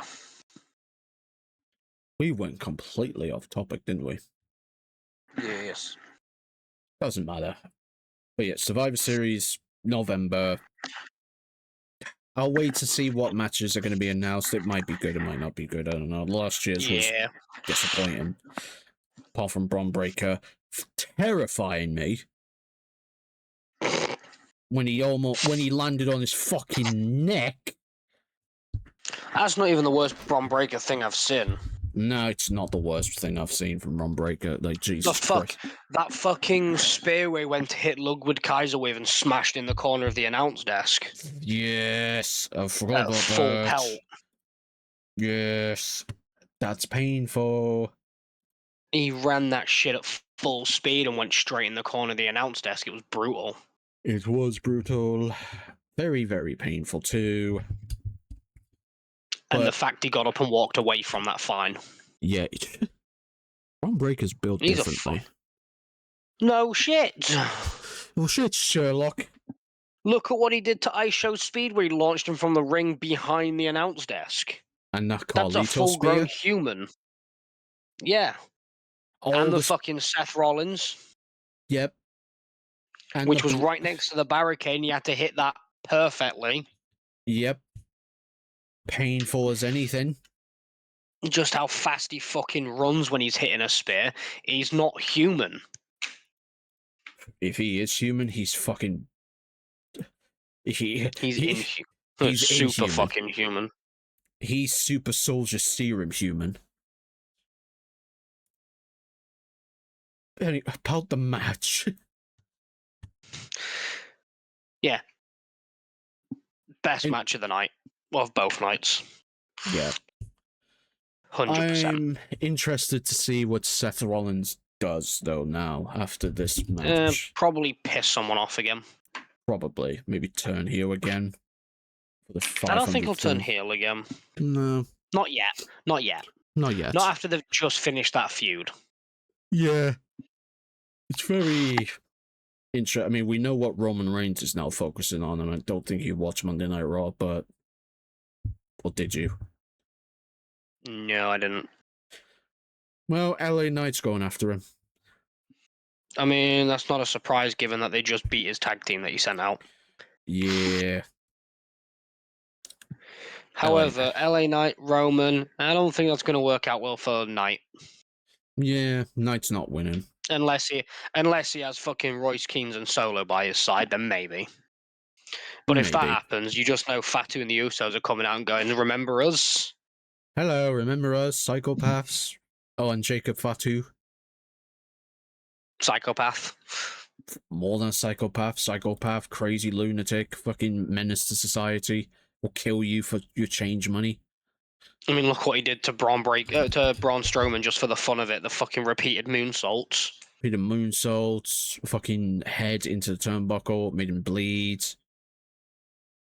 Fucking crazy motherfucker, but of course he is. Give me Solo and Jacob Fatu in a one-on-one.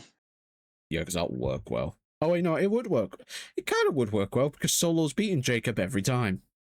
Exactly. Now put him in a steel cage and watch what happens. Moonsault off the steel cage, probably. Because do you remember the last steel cage Jacob Fatu was in? Ha ha ha ha ha. Jacob doesn't like remembering that. He doesn't, but do you remember how much fucking damage he did to them all? Yes, incredible amounts. And he didn't break his kneecaps. True. He surprisingly did the moonsault very well. But overall, thoughts on the show? The show itself was a very good show. Really good show. Again, there were some stinkers, as we know. The Fatal Influence match. Baron Corbin versus Trick Williams. That wasn't a bad match, but it wasn't a good match. It was average, I suppose. It was average. It was average. But I thought the show was pretty good. That's really, really good matches. You know, Liv versus Io was good. The 6-man tag team match was good. Nick Aldis showing he can still go in the ring. Punk and Cody. Kevin Owens returning was fan-fucking-tastic. Yeah. The ladder match was good. Danhausen, Dominic Mysterio was entertainingly funny. Randy Orton just a menace to society again. Because it's Randy Orton. He's hearing those voices again. And they counsel him to say, RKO him again. Why? Because we told you to. Don't ask questions. Because the storyline says so, even though we need to build another one. Just don't ask questions. See him, take him out. Yeah, RKO him, maybe do a punt kick. Just don't actually hit him in the face like he did Cody Rhodes at WrestleMania. Granted, that was an accident, but still. Or do. We're not going to stop you. Yeah, I'll do. I won't stop you. It'll be very good. Very entertaining. But show was good. I liked it for a SummerSlam. It was a really good show. Not the best SummerSlam, but it was definitely a very good one. Yeah. really, really good. It's again 6 matches each night. Everybody had a chance to show off what they could do. They didn't fill it all with ads like they did at WrestleMania. There's one thing I am now sick and tired of hearing now. And what is it? The song. It's the song. I love that song. That song's a banger. The song's good, but when you've got it every 5 to 10 minutes when they're showing those SummerSlam snapshot things, and all you hear is all around the world, every 5 to 10 minutes, because on average, every match was 10 minutes, with the exception of 2 or 3. How many shows are split? I think it is just WrestleMania and SummerSlam that are split into 2. Yeah, just at the moment it's only WrestleMania and SummerSlam. Because they're the 2 biggest events. Yeah. I will say, do not split Survivor Series. Do not split the Royal Rumble. We don't need 2 nights of the big 4 shows. Leave them alone. I'm fine with WrestleMania and SummerSlam being 2 nights because they are like they're the biggest non-gimmick shows. Money in the Bank is a gimmick show. Royal Rumble's a gimmick show. They are named after the match types. WrestleMania and SummerSlam are not gimmick shows. They're just the big events. So leave them as 2 nights. I'm fine with that. Plus, I'd rather watch a 2-night WrestleMania that's 3 hours than have to sit through one WrestleMania that could be that's 5 hours. Be 5 to 8 hours, like the one in 2019 that was 8 hours or 7 hours if you include the pre-show. Yeah, but like SummerSlam, WrestleMania, yeah, leave them split. Money in the Bank is focused around the 2 Money in the Bank matches. That doesn't need a split. Royal Rumble is focused on the 2 Rumble matches. They don't need a split. You have like 1 or 2 matches, normal matches, and you have your big Royal Rumble matches. That's all you need. Money in the Bank is the same. You have you have 2 or 3 normal matches because Money in the Banks don't go on for as long as Rumbles do. Yeah, because Rumbles are about an hour each Royal Rumble match. Rumbles are about an hour because it's 30 people.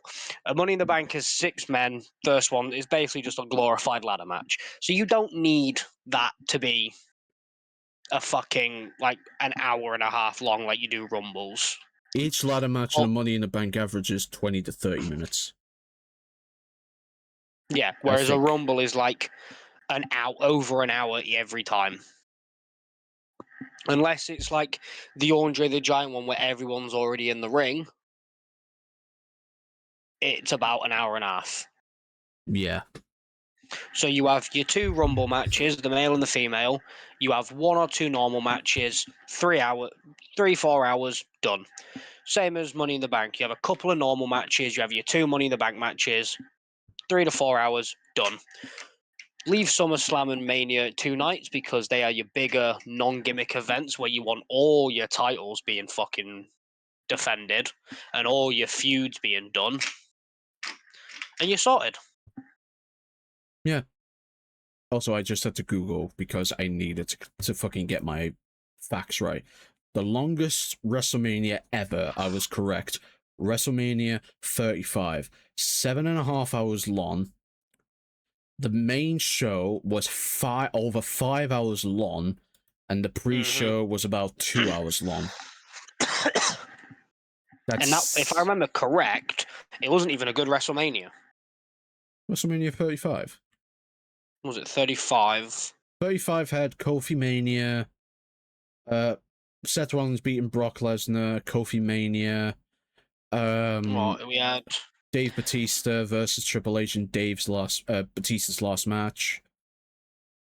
That was when Becky Lynch defeated Ronda Rousey and Charlotte Flair in the main event, the first women's main event in WrestleMania history. But you've also got to remember there was 16 matches on the show. Yeah. 4 on the pre-show and 12 on the main show. It wasn't a bad one, but it wasn't a good one. It especially when you're sitting there for 7.5 hours if you're watching the pre-show as well. Especially when you're looking at some of these matches and you've got Shane McMahon and The Miz. You've got what? Samoa Baron Joe, Corbin, Kurt Angle. yeah, in Kurt Angle's last match. Even the women's tag match, it doesn't look great. The Ilconics, the Boss and Hug connection, Nia Jax, Tamina, and Beth Phoenix and You see Natalya. Ilconics. Iconics. Because Ilconics. who actually remembers Billy Kay and Peyton Royce? Me. Right. And do you remember that they were shit? Kind of. They were entertaining in some parts. Yeah, and they won that match. Bearing in mind you have like Sasha Banks and Bailey on a team together. Nia Jax and Natalya. Tamina. Yeah, which just sounds destructive. You've got Natalya in there. And that's who won the fucking match. There's only a few matches on this card that are worth remembering. Seth Rollins versus Brock Lesnar, kinda, because it was the end of Brock Lesnar's feud. Thank God at the time. Triple H Batista. Triple H Batista. Kofi Kingston defeating Daniel Bryan. Yeah. For the WWE Championship. And the fucking main event where Becky Lynch beat, was it Ronda and Charlotte? Yeah, Becky pinned Ronda for the first time. Yeah. So, apart from that, the others were just kind of fillers. Yeah. Like, who wants to watch Kurt Angle's retirement match where he loses to Baron Corbin? John Cena. Don't get me wrong, I like Baron Corbin, but this was during the age where everybody hated Baron Corbin. Yeah, to have him retire Kurt Angle, who's one of like the best technical wrestlers ever. Yep. You'd want John Cena started his career against him, finish Kurt Angle's career with him. Yep. Or you'd want like another incredible technical wrestler. You'd put like AJ Styles. But no, because Vince McMahon wanted Baron Corbin to do it, he got Baron Corbin. And what makes it worse is that John Cena appeared at WrestleMania as the Doctor of Thugonomics and destroyed Elias, but he wasn't there to wrestle. That makes it even worse. I know, because if he come out as Doctor of Thugonomics to wrestle Kurt Angle, you know how loud that fucking crowd would have popped. Yeah. That WrestleMania, with the exception of the 4 matches, sucked. Yep. But, and the fact they had it go on for that long. Yep, 7.5 hours. Ridiculous. Right. I am glad they split the fucking WrestleManias, though. That's one thing I will admit. Yeah, they needed doing. Yeah. But that's it. That's the conversation of our thoughts and opinions on SummerSlam 2026. It was a very good SummerSlam. Really good. We promise the next time we do one of these, there will be actual topics if we can come up with any. Because again, this was a structure. Yeah, because this was really last minute. We planned this less than 24 hours ago. Yeah, so we apologize in advance, but we also promise next time. No, we don't. No, we don't apologize. You're right. We don't apologize at all. It's our podcast. Fuck you. Yeah, we'll do what we want. But we will come up with topics to talk about next time. We don't know when next time is going to be. We apologize. There's a big gap, but again, we're on Venum's time, not mine, so you may end up waiting a month. We don't know yet. If you want someone to bitch chat, come message me, and I will definitely take your concerns not serious at all. What he said. If you have any concerns or queries about the time you have to wait, email them to www.idon'tcare.com. I don't give a fuck.com. But anything else you want to say? And they will be sent straight to the paper shredder. You have one? Excuse me, I may have concerns. Okay, so here's what you want to do. Write them down on a piece of paper. You want to fold it up nice and small and shove it up your ass. That's what you can do with your concerns.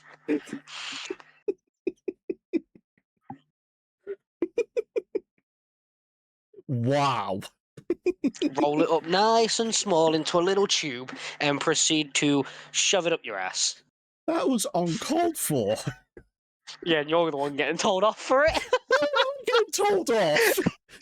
That was uncalled for. Probably for laughing. True, but still, that was uncalled for, Venom. Was it? Yes.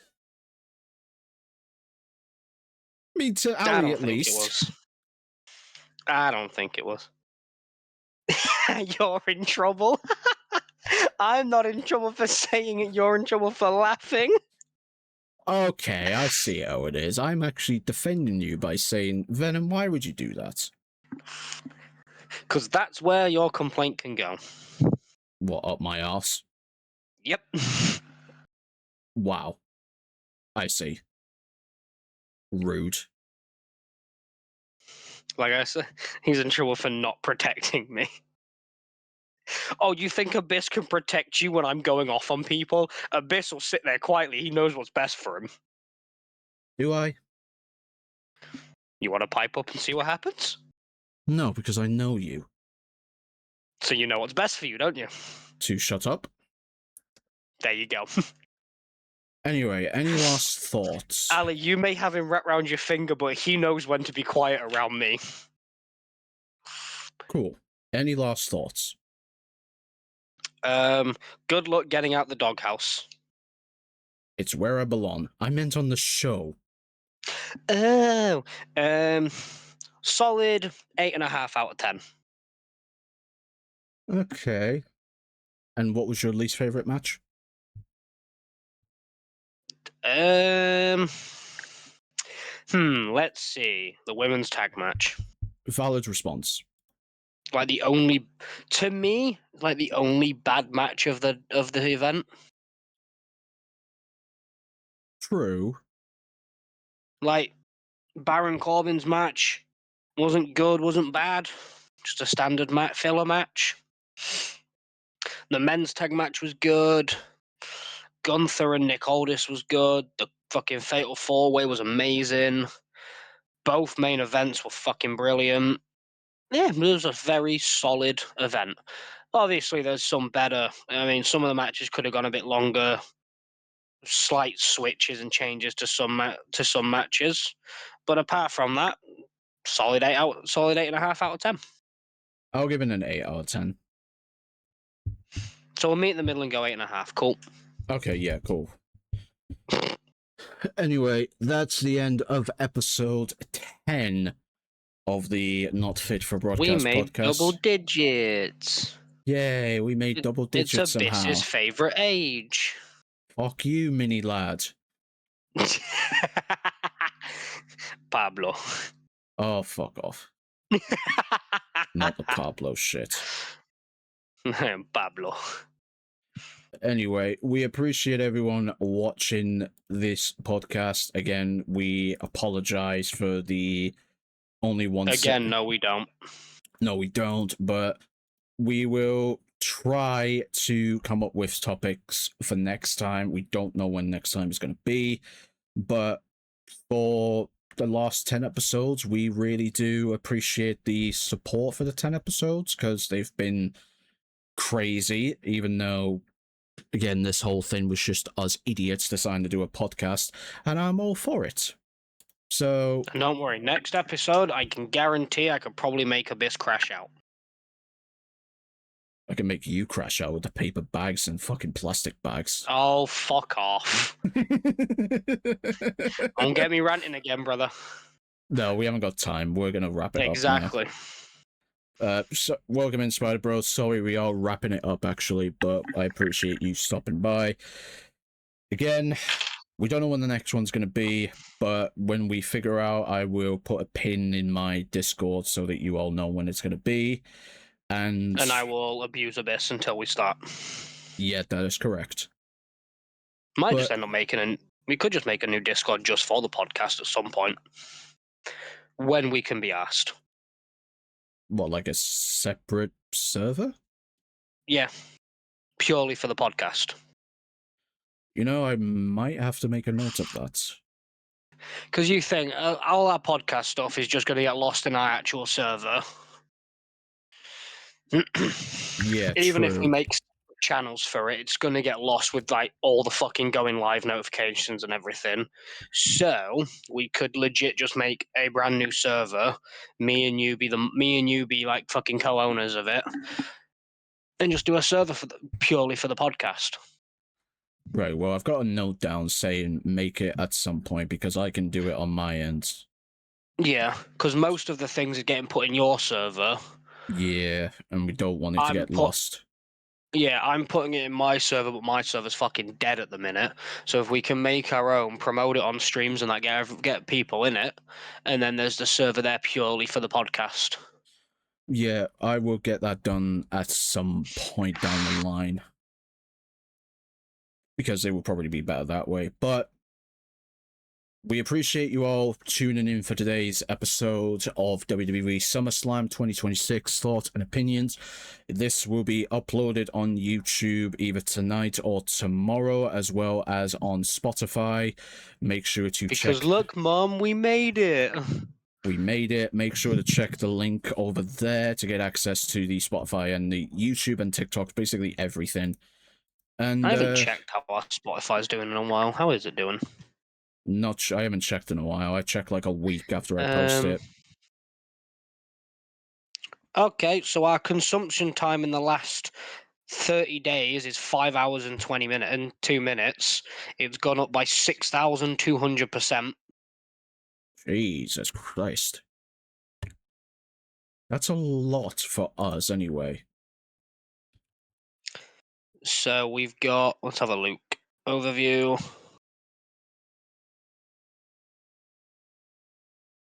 Can I see all of our episodes? Let's have a look. Analytics. So in the last 30 days, we've had 4 people listening to it. So far, our most viewed one is the top 10 music house versus apartments. That was episode 3, wasn't it? Yeah. Well, shit. That's got 8 views on it. Must be doing something right. Yeah, that's our most viewed one. No, I'm going to check YouTube very quickly before we end it, because I believe our most viewed on that is still the very first one. It is still the very first one. That's at 65 views. And our most viewed YouTube short is Your Priorities Are High Because You Were Eating Yum Yums. Of course, it's the fucking Yum Yums. That's got over 900 views. For fuck's sake. And then, TikTok, we have... Oh, guess what the second most viewed is? It better not be the fucking paper bag crash out. No, it's the Your Rant About Skyrim re-releases. So our most viewed on TikTok is you hating on White Monster. Because of course it is. Oh, Liam's fucking He Left for Ice Cream Nose, the third most viewed on YouTube. With 4,045 views. Shit. Jesus Christ. I think we're doing pretty decently. Especially on TikTok. Yeah. I'll have to make some more. I can do that throughout this week, but as I said, this one will be uploaded on YouTube and Spotify either tonight or tomorrow, so keep an eye on that. And yeah, we're going to end it there because we've gone a little bit over 2 hours now, so I appreciate everyone being here today. We will catch you all in the next episode, whenever that's going to be. Any final words? You're all bitches. Okay, that's his final words. Anyway, we'll catch you all in the next episode, and see you all later.